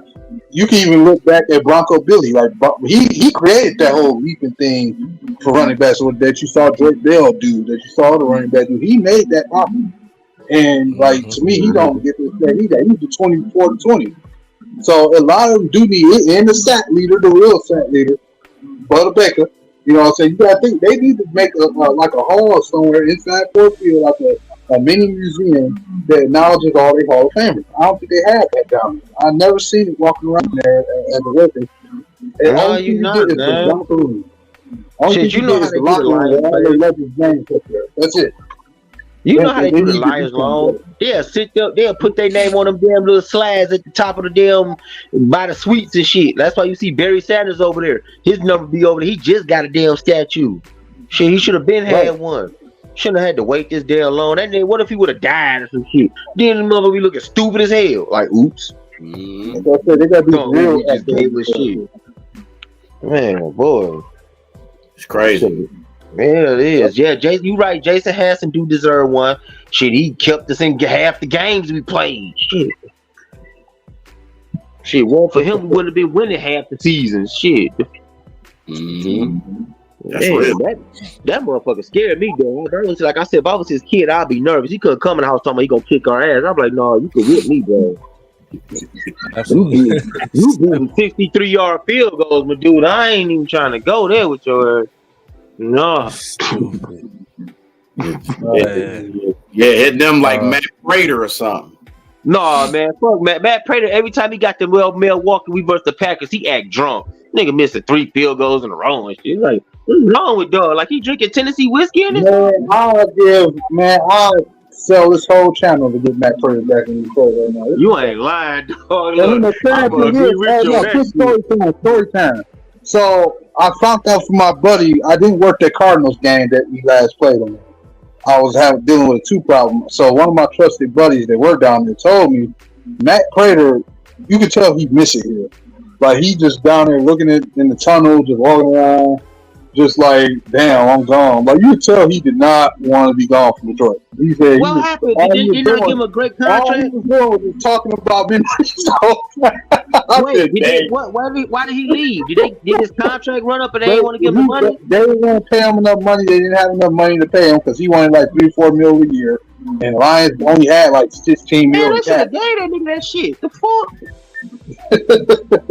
They gonna give a nigga that can't boot shit money? What the fuck? That was stupid, bro. Yeah, see, Lions be to see. Go back, Lions to do stupid shit, and then we end up paying for it in the end. Hey, that's the fours. That's the fours. Man, fuck the fours. They need to get their shit together because that's stupid. They need to get them cars together too. Shit. You know, let me tell you something about the Lions. Let me tell you something about the fours. If the fours could get their shit together for once and just put all the pieces together, the person that if they win the Super Bowl here before half of us go, Detroit would be happy with them. But they just don't. I think they like losing. I really do. They do. If you get paid, regardless if you losing or not, you ain't gonna care about it. That was always the narrative. Look how crowded they were down in Fort Field. You would thought that we were a Super Bowl team for team every year. See, you seen all the motherfuckers walked out sad. See that, and see, but that's the fans' fault because we keep supporting this stuff. Yeah, they gonna keep doing it. So it's us to not support this. If they constantly losing, and you seeing teams that ain't even been in the league that long going to Super Bowl. Yeah. Like what? What? Bro, yeah, bro, that's shit. And then that's why I told y'all when we did that review, when I told y'all that dumbass fan that got a tattoo of the Lions winning the Super Bowl this year on his fucking arm, you idiot. Now you look stupid as hell. Now remember though, the Browns cleared their stadium out, and eventually they got a playoff win with it, beating a long time, really in divisional rivals with Pittsburgh Steelers, one of the worst 11-0 teams I've ever seen in my life. And although they have been consistent since, they still in a good contention because look at that defense the way it's playing. They lost. The boy And my jaw Yeah, they something says again. Did you see Nick Chubb? You see that tackle on Nick Chubb? That shit turned my stomach, bro. Yeah, And it's the same knee. It's the same knee he hurt in college, bro. Mm-hmm. You know the sad thing about Nick Chubb? The year Nick Chubb came out, everybody said he was like the worst running back of that group, and he was the best one. Hell no. No. Easily the best one. They all told him. They say he sucked. Dude is the best running back out of that draft. Yeah. Absolutely. And now look at him. He hurt, and now he's got a season career-ending injury. He's not coming back, bro. They got to repair that whole knee. Speaking of college, I want to get into some little college right quick, man. Definitely want to get into that right quick. We got a big game coming up. Oregon, Colorado. Colorado. They looking good. They beat State, man, but that game almost turned into a fight, man. And I gotta ask y'all a question about what the hell is Deion Sanders doing, bro? You bring out Lil Wayne, and nobody could. I couldn't understand what song he was singing, bro. I forgot what it was. I don't know what it was. He was in the Colorado jersey because Deion presented him that shit before the game, but when he came out singing, he was doing that moaning shit. What the fuck is wrong with dog? Like, I didn't understand what he was saying. I don't even know what song he was singing, bro. Got a lot of water. It's a lot of water. And then I'm like, what the fuck are you saying, bro? What was he saying? What was he saying, bro? I couldn't make out none of that shit. Dante, don't wrap your brain around it too much, man. Just don't. Man, I ain't trouble. How you gonna be live like that and nobody know what the fuck you saying, bro? You out there looking stupid. You supposed to be one of the greatest rappers alive. You came out with that shit. Dante, I can't tell you, don't wrap your brain around it too much. Oh wow. So we got some good games, you know. Just look at the top 25. As you know, you see Michigan and that's Rutgers. The win right there. That's the win right there for us. Oklahoma, Cincinnati, you got Florida State and Clemson. That's gonna be a good game. Miami and Temple, you got this game right here. That's the game I want to see. That Colorado and Oregon State. Oregon. That's gonna be a good game. Oregon is a double-digit favorite in that game, but I got Colorado winning that game. I think it's gonna be close. I don't know, man. I think Sanders might get stopped this game. No, I ain't counting Sanders up. You gotta understand something about prime time, bro. Prime time is big coming up in big games. You think he don't listen? Y'all gotta understand something about Deion Sanders. This is probably one of the smartest people in college football right now. You don't think he know the expectation of what he's dealing with against some of these bigger teams in this conference, like Oregon? You don't think he know he just lost Travis Hunter? You don't think he know that he gonna bring this game? You don't think he ain't in it? But this is prime time, but when you look at Deion Sanders as the coach, it's almost like he's out there with him. It almost feels like he's somebody that you would see in your school. That's the element he brings it. But the difference is he's actually a famous player that done it. It's a real familiar feel about him. Like you used to have a coach just like him. You don't think he ain't drilling it into him? Like, look, we got a big game coming up. This week, go do. Deion will be winning this game.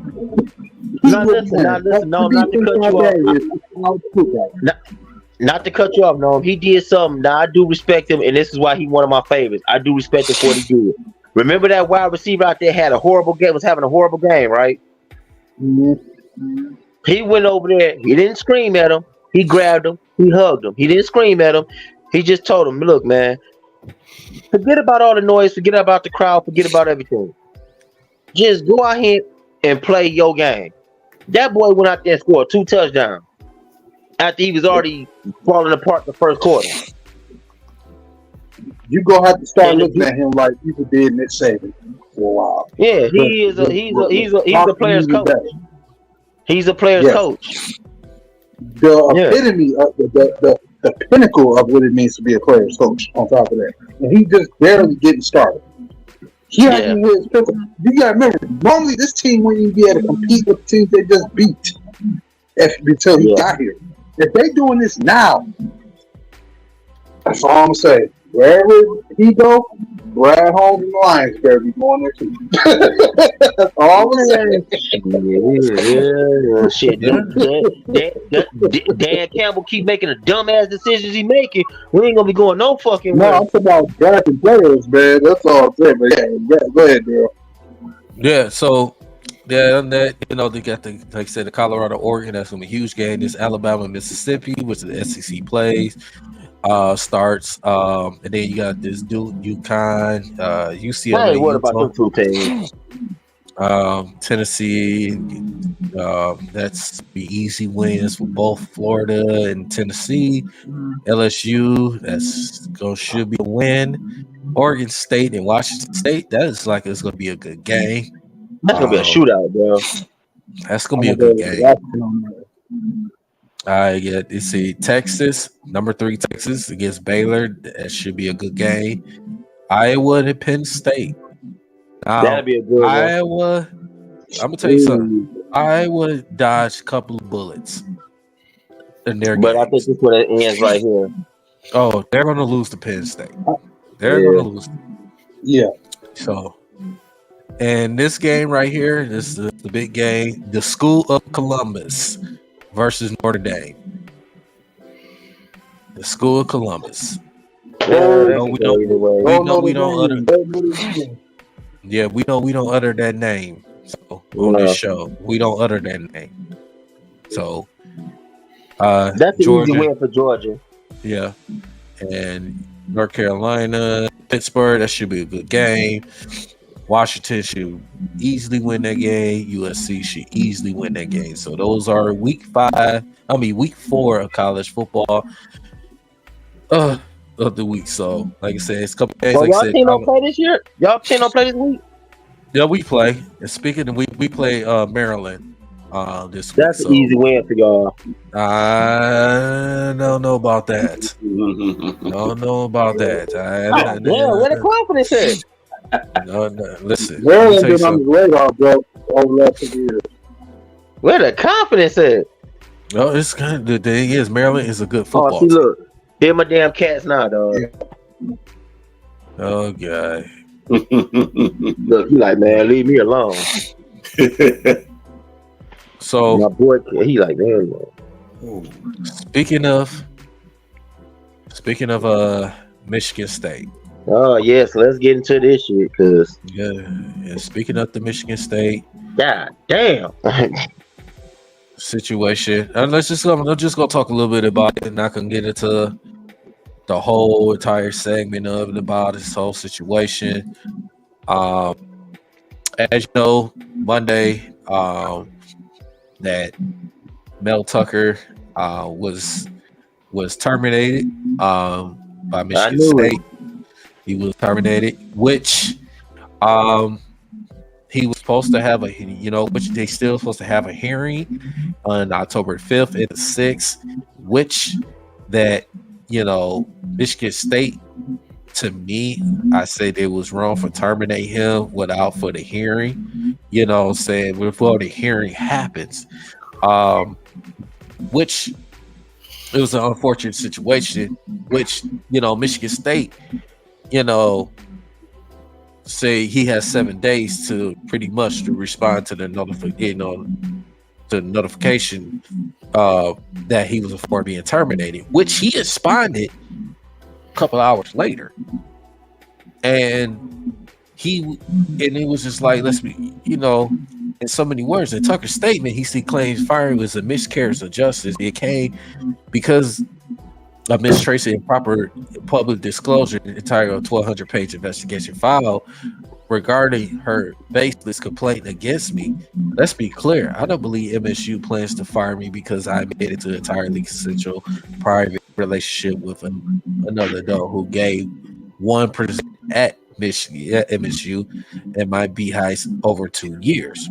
So the thing is, the problem with this, like, this whole thing been going on. This whole investigation has been going on, and it was, it was inside.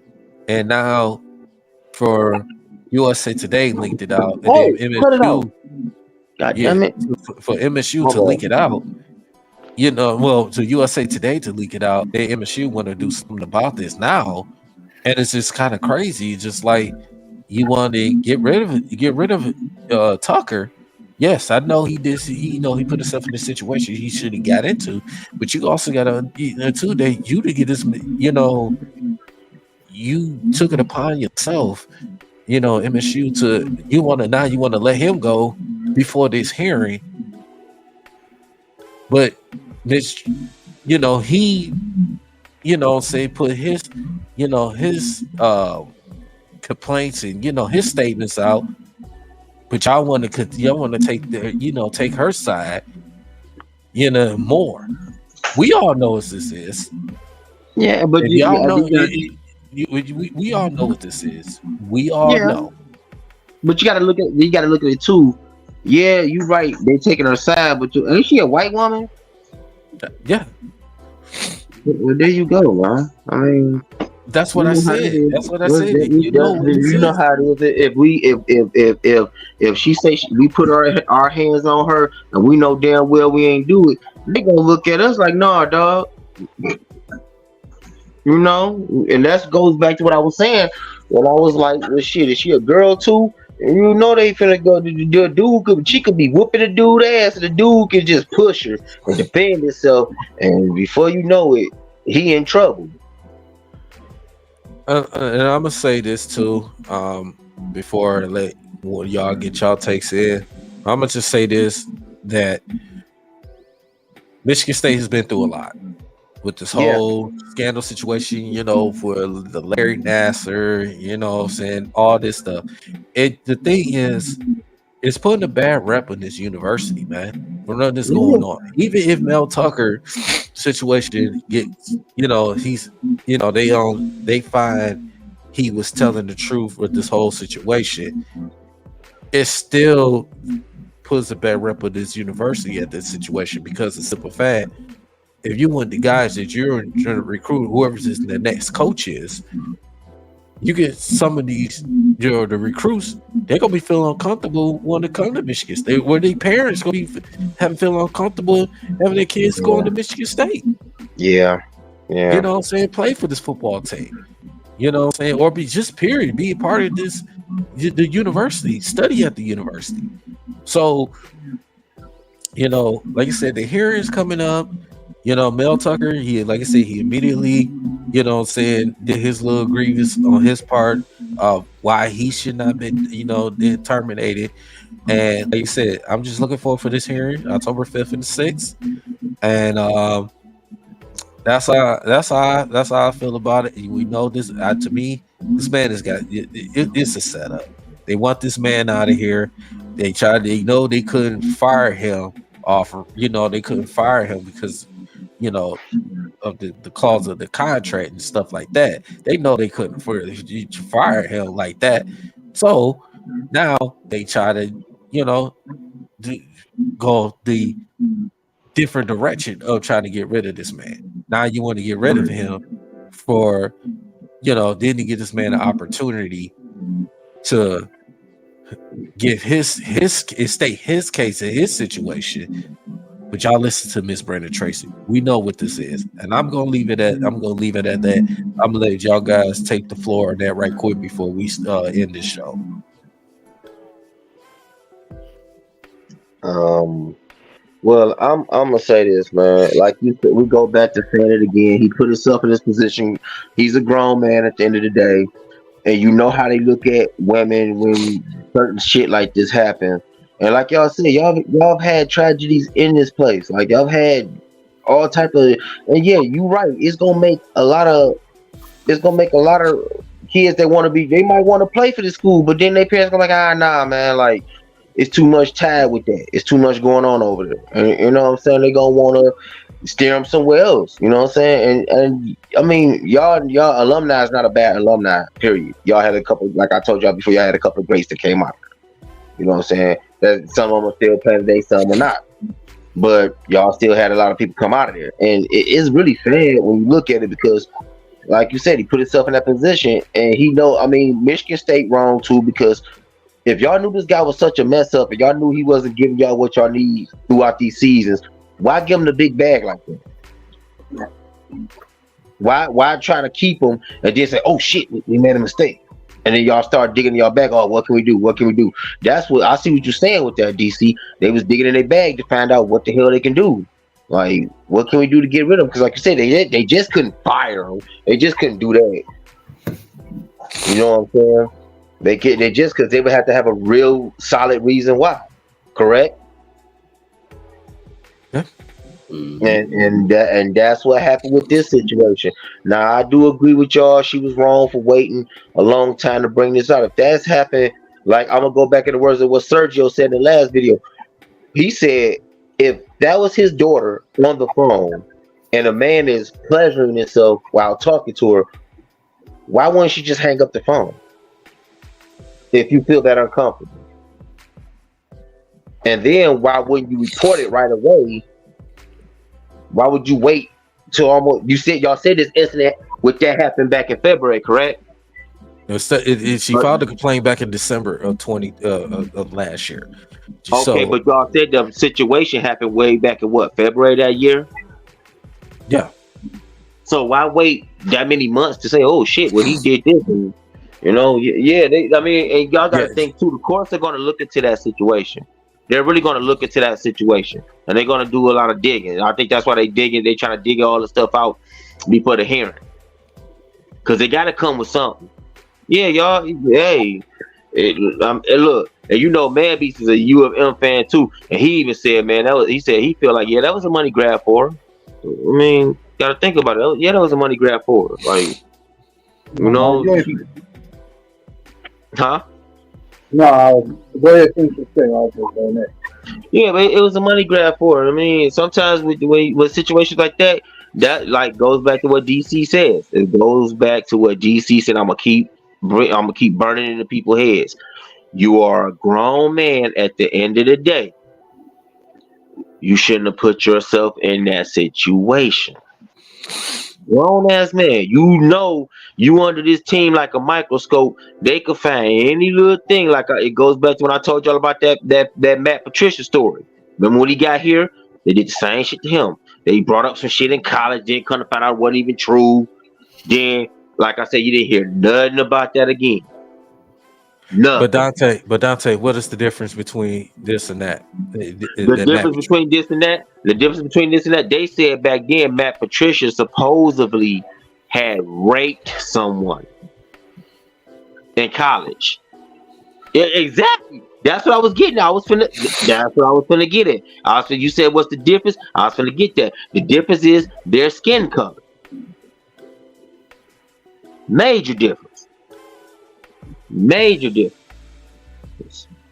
So yeah, they can say, "Oh yeah, such and such did this to me," and you black. So they're like, "Hey man, there's a possibility that happened."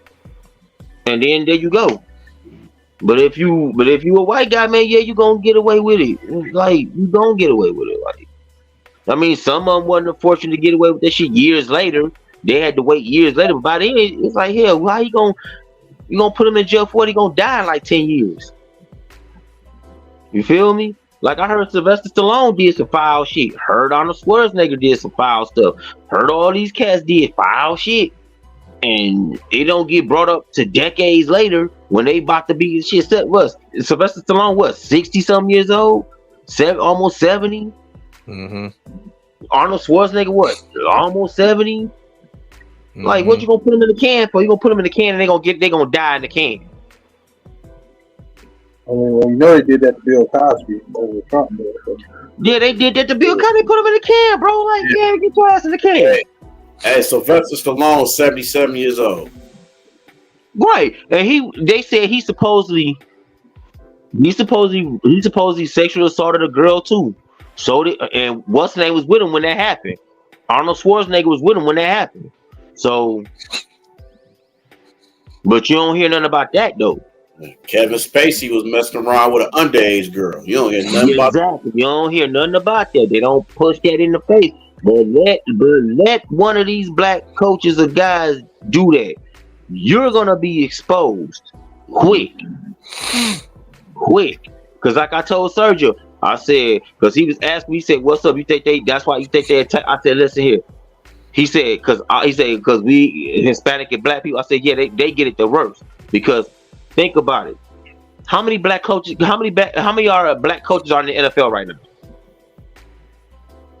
Not many. Maybe 2, 3. Right. Maybe 2, maybe 4 at the most. But why you think, like you said, like goes back to what you said too about Mike Tomlin. Mike Tomlin knew how to adjust to them.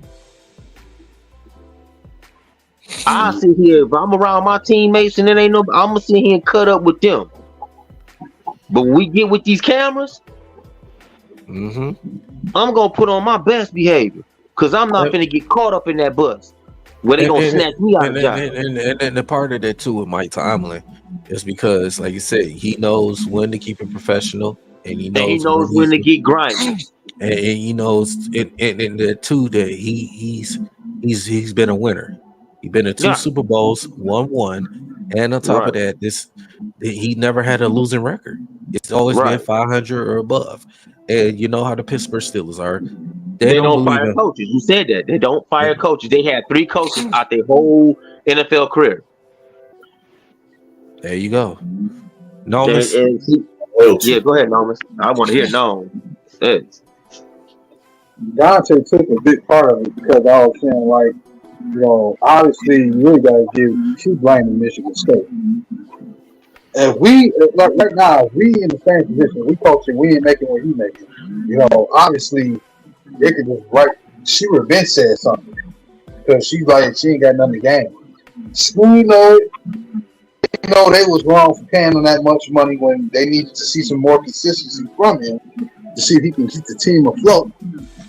Especially after losing K9 and all those other towns afterwards.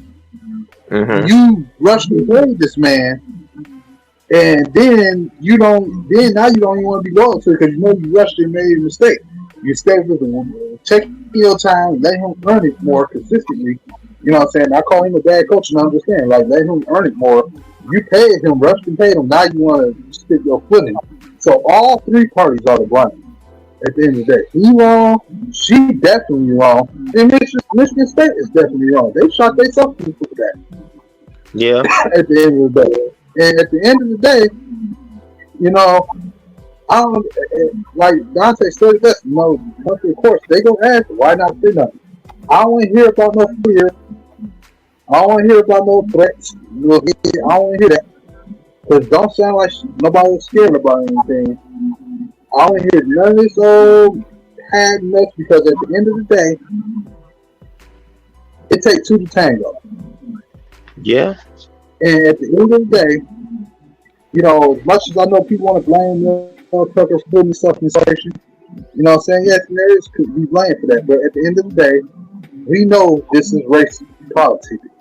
We know this is I don't think it's necessary about her just being white. I think it's just this woman thing, period. You know, it's woman movement, period. And I think, especially the females, with Me Too stuff, it's still going on. It's never going to go away. So no matter what, how innocent you is, when it comes out to women, it's going to be the scenario. And now, to me, Michigan State needs to be investigated too. After this, that's what I was also going to say, because I'm sorry, but at the end of the day, why would you pay a man and now all of a sudden you're going to get rid of a guy when you know you secretly don't want to pay him, and then now this story comes out, and as she filed in December, why take action now? You know what I'm saying? Why take action now? Yeah, and they took action because the USA linked it out. They took action, right?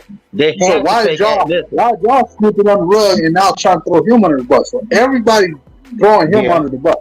I guarantee you. But I guarantee you, it's more like he says, it's a money situation, and like it goes back to what he said. Yeah, at the end of the day, no, that'd be like if you a coach, you not finna put yourself in a position where anything could backfire. Because now say if that didn't happen, let's just say this never happened, never got leaked, right? Right? That man, you screwed. They still got to pay this man $95 million. Yep. They got to let him go a whole season coaching, and they still got to pay him $95 million. Well, he will end up having it'll be $79 million. Yeah. Because he already, Well, shit, that's still a lot of money they got to pay him. That's what I'm saying. Right. He had to literally close out the whole season, coach the whole season, get that shit, and then let's get Breed in this. Let's get Breed in it. Listen, I'm gonna say what Dante really want to say. These hoes ain't shit. You ain't lying, bro. These hoes ain't shit. See, no, everybody. I'm with Nomas. Everybody to blame for this. Michigan State, Herb, Mel Tucker, everybody is to blame. Everybody in the bubble. So I'm not just saying this for the women. I'm just saying, don't put all your trust into these women, man. I say this all the time. Don't do it. You telling them your business and I don't do it. They gon' snitch. They gon' snitch more than Malika Andrews. I'm telling you. They gon' snitch. Yeah. I mean, they do. It's just it's crazy. It's absolutely crazy to me. And then for him as a married man to do this just tells me that he wasn't satisfied with his wife and with all the stuff. Because if you gotta call a chick to get gratifications called or whatever, that just tells me, bro, she not satisfied. Goes back to what you said. Wasn't they estranged? Mm-hmm. So they're not even together. They probably sleep in a separate room. Shit. Yeah. I wouldn't be surprised. I wouldn't either. But to lose your job over some stupid shit like this, it's come on, man. You lose $100 million on the line. On top of that, what a way for a black. I know he's so much in the fucking air. Only the white man can prosper themselves. But at the same time, as black men, we got to stop putting ourselves in this position. Absolutely. You know what I'm saying? We got to be smart. You know what I'm saying? We know we target. We know people trying to set us up on stuff. We got to be smarter than that. Absolutely. You know what I'm saying? So, now for people like, it's a white woman and stuff like that, that can happen with any race of chick. Exactly. You know what I'm saying? It can happen with our own race. It can happen with a white chick. It can happen with an Asian chick. It can happen with any chick. That can set us up. But it's all Not to cut you off, I just sent Noma video where this chick jumped in a damn Uber. Well, she does. I thought it was Uber. And then she was telling her boyfriend that she going to work. She had called him on her break. So when she get in the car, she telling the dude that's supposed to be driving her, she know this dude really think I'm going to work. I saw that. I'm about to come to your crib. You need to blow my back out. You need to pipe me down like I was like, whoa. I saw that. I'm like, bro, you was got your dude, and then you just gonna go do this. Like, that's foul. You can't trust them. You can't trust them. Why would you even put yourself in that predicament? And then you gonna be called all type of stuff. And then another thing, I don't know if y'all know this guy named Urel. That sounds familiar. He goes by Braxton Hills now. Mm-hmm. Oh, yeah. Man, this dude, bro, he had me so confused. Man Beast was reading this shit to me yesterday. The dude supposedly got with this girl, was with this girl for 2 weeks. But he talking about he's sick and tired of one night stands. I was trying to get, me and Man Beast was trying to understand. We was trying to get him, you don't know what you're talking about. One night stands is you meet a chick, y'all get drunk together, wham, bam, thank you, ma'am, you don't see her no more, period. Mm-hmm. If y'all in a relationship for 2 weeks, before it ends, that's not a one night stand, bro. Like, you need to get your facts together before you just put stuff out there, because that didn't make sense. I was like, dude, make it. I was even telling Man, because he's like, damn, bro, you making sense, right? He's like, I was like, make that make sense. It don't make sense, because you can't be screaming. You supposed to be. You can't, bro. You can't be screaming on one night stand shit. You was with this chick for 2 weeks. Common sense. Yeah, I can't Bro, even get a one night half stand, you go to a party. One night stand, you go to a party. You meet a chick, y'all drunk. You do whatever with this chick. Y'all don't see or hear or talk to each other ever again. That's a one night stand. Shit, I can't even get a stand. Hold on, one night stand. This motherfucker. No, You got that. You got no, all man. the time.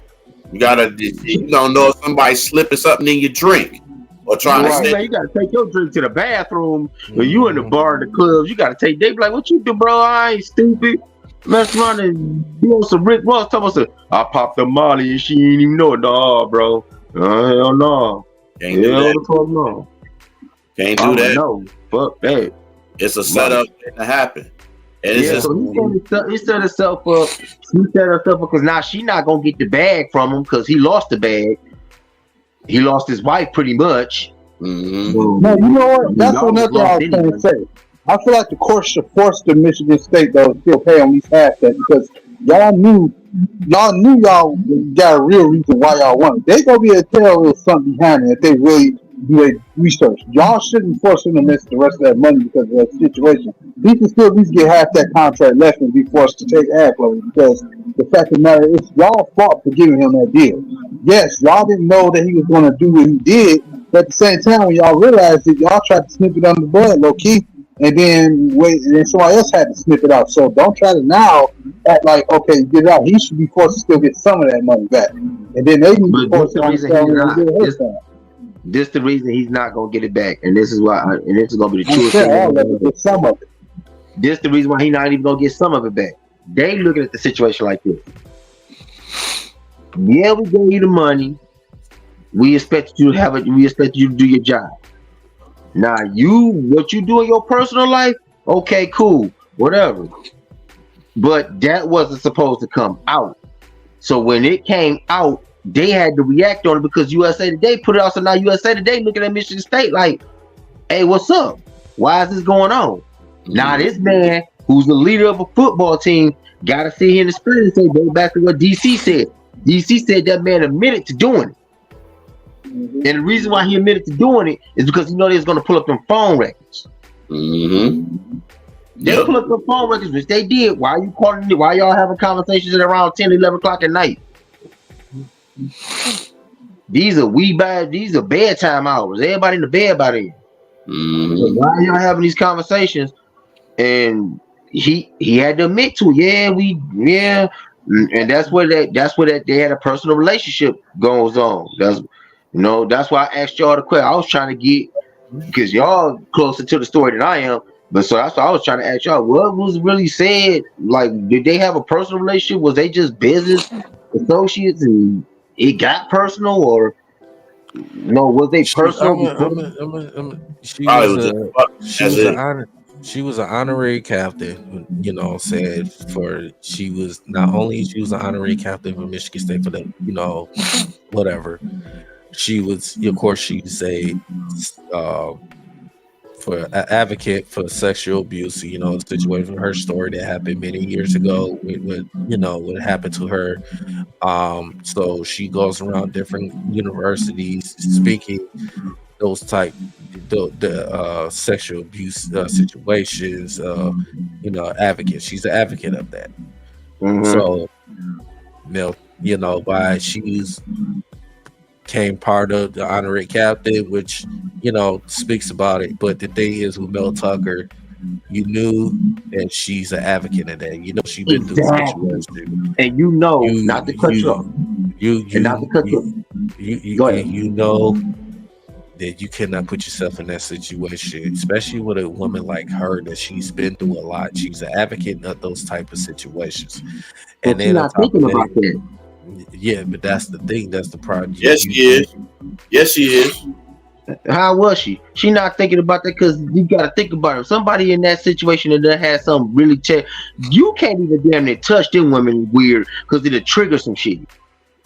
So it'll trigger some shit. It'll trigger. They'll have a flashback of some shit. It'll fuck you up because you like, huh?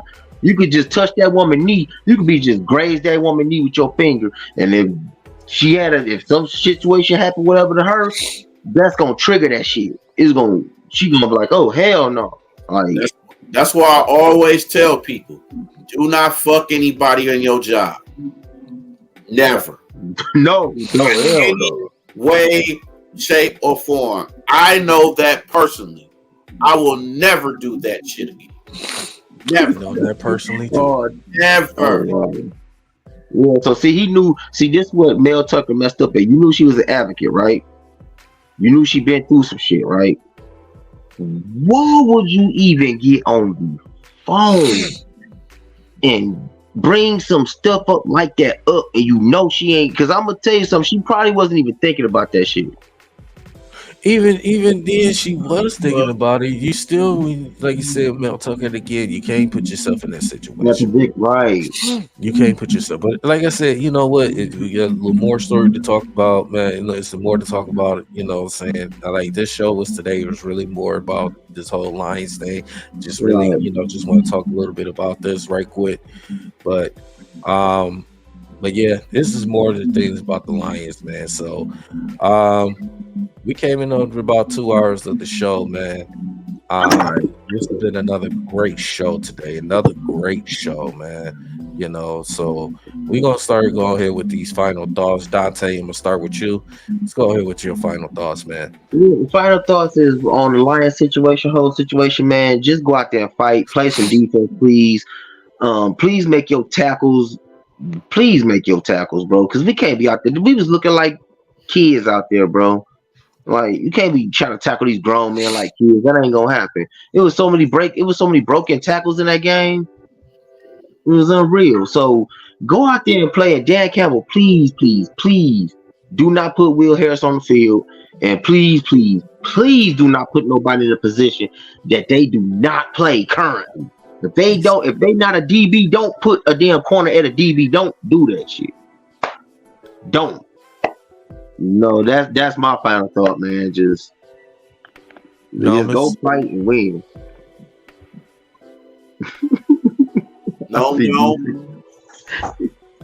Oh, okay. Yeah, man. So for as far as the Lions, yeah, you just try to get it back. You had the home classified, so this time just go in this game focused. You gotta get back to the fundamentals. Like I said the other day, you gotta get back to the basic fundamentals, which is constructing the football, playing consistent, playing a balanced offensive game, being simple, and understanding, making adjustments defensively to do whatever you can. I know Aaron Glenn is the type of guy that's going to give all he can and yell to the young guys to get on the assignment. The defense production ain't on him. He's not sitting here saying, "Hey, get busted up in coverage." Hey, do poor tackling, not filling the gaps. That's not something Aaron Glenn's going to do.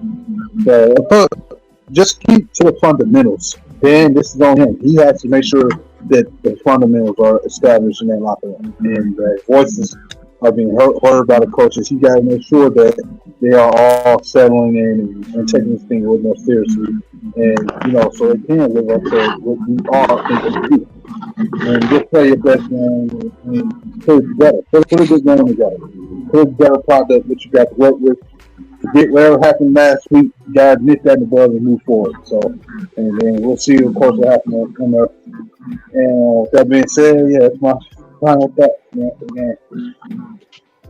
Bree. Well, definitely final thought, man, is for Lions to go out there and just play their hearts out, use this game as a redemption game from last week, get better, have a good running game, have a better showing on defense. The riddle me this on Riddler.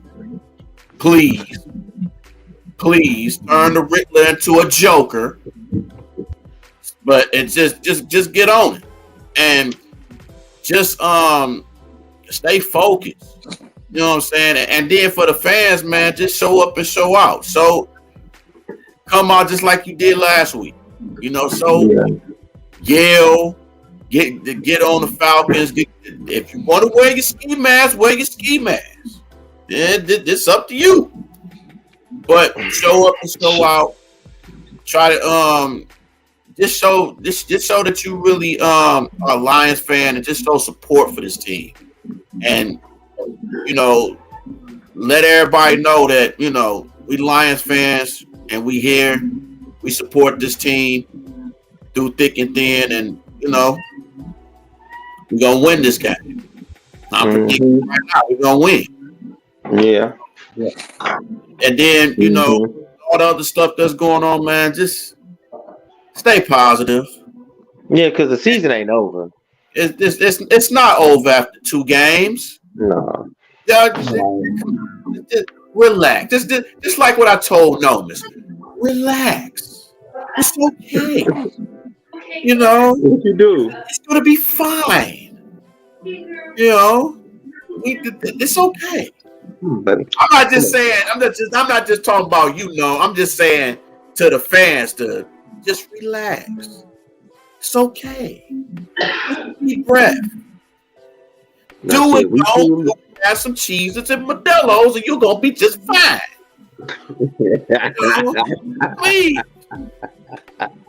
Please. Hey, no, I got some cheeses over here if you want some.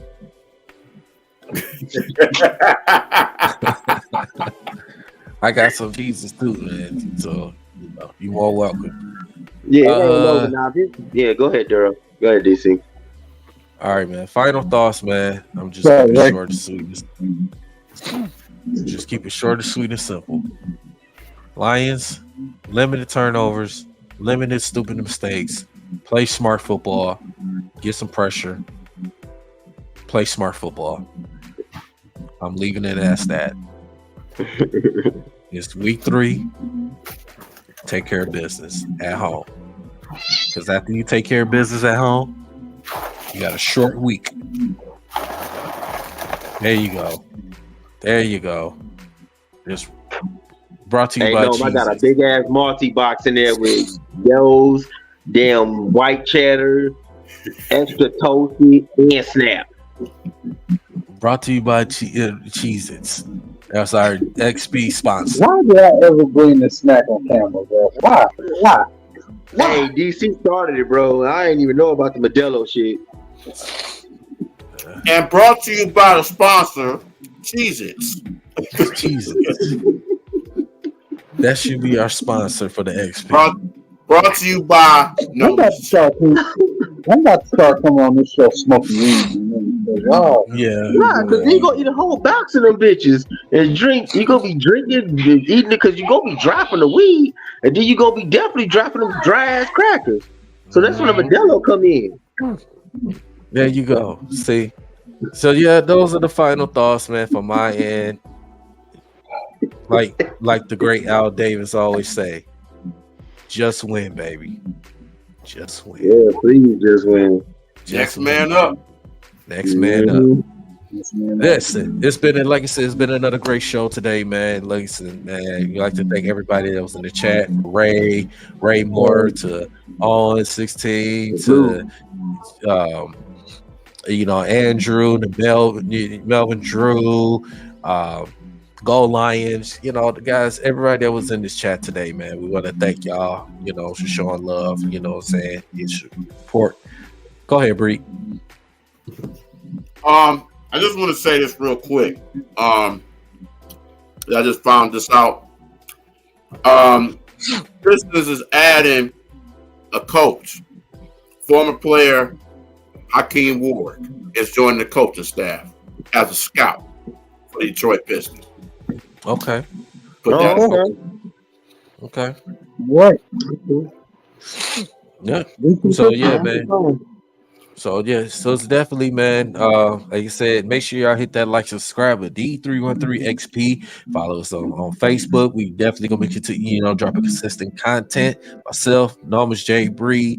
We definitely gonna be bringing y'all the content, more. So if y'all got any questions and concerns, what I'm saying, y'all can reach us out. We'll definitely, respond to y'all and when we can, man. So we definitely want to give a shout out, man, to everybody that was in the chat and all the people that's subscribers that subscribe to our channel, man. So make sure that we're gonna show them love, man. But as that being said, man, it's been another great episode 22. We will be back next week, episode 23.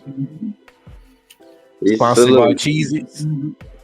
I'm my hairline. Yeah, I had to do it myself last Thursday. That's a Cheez-It hairline.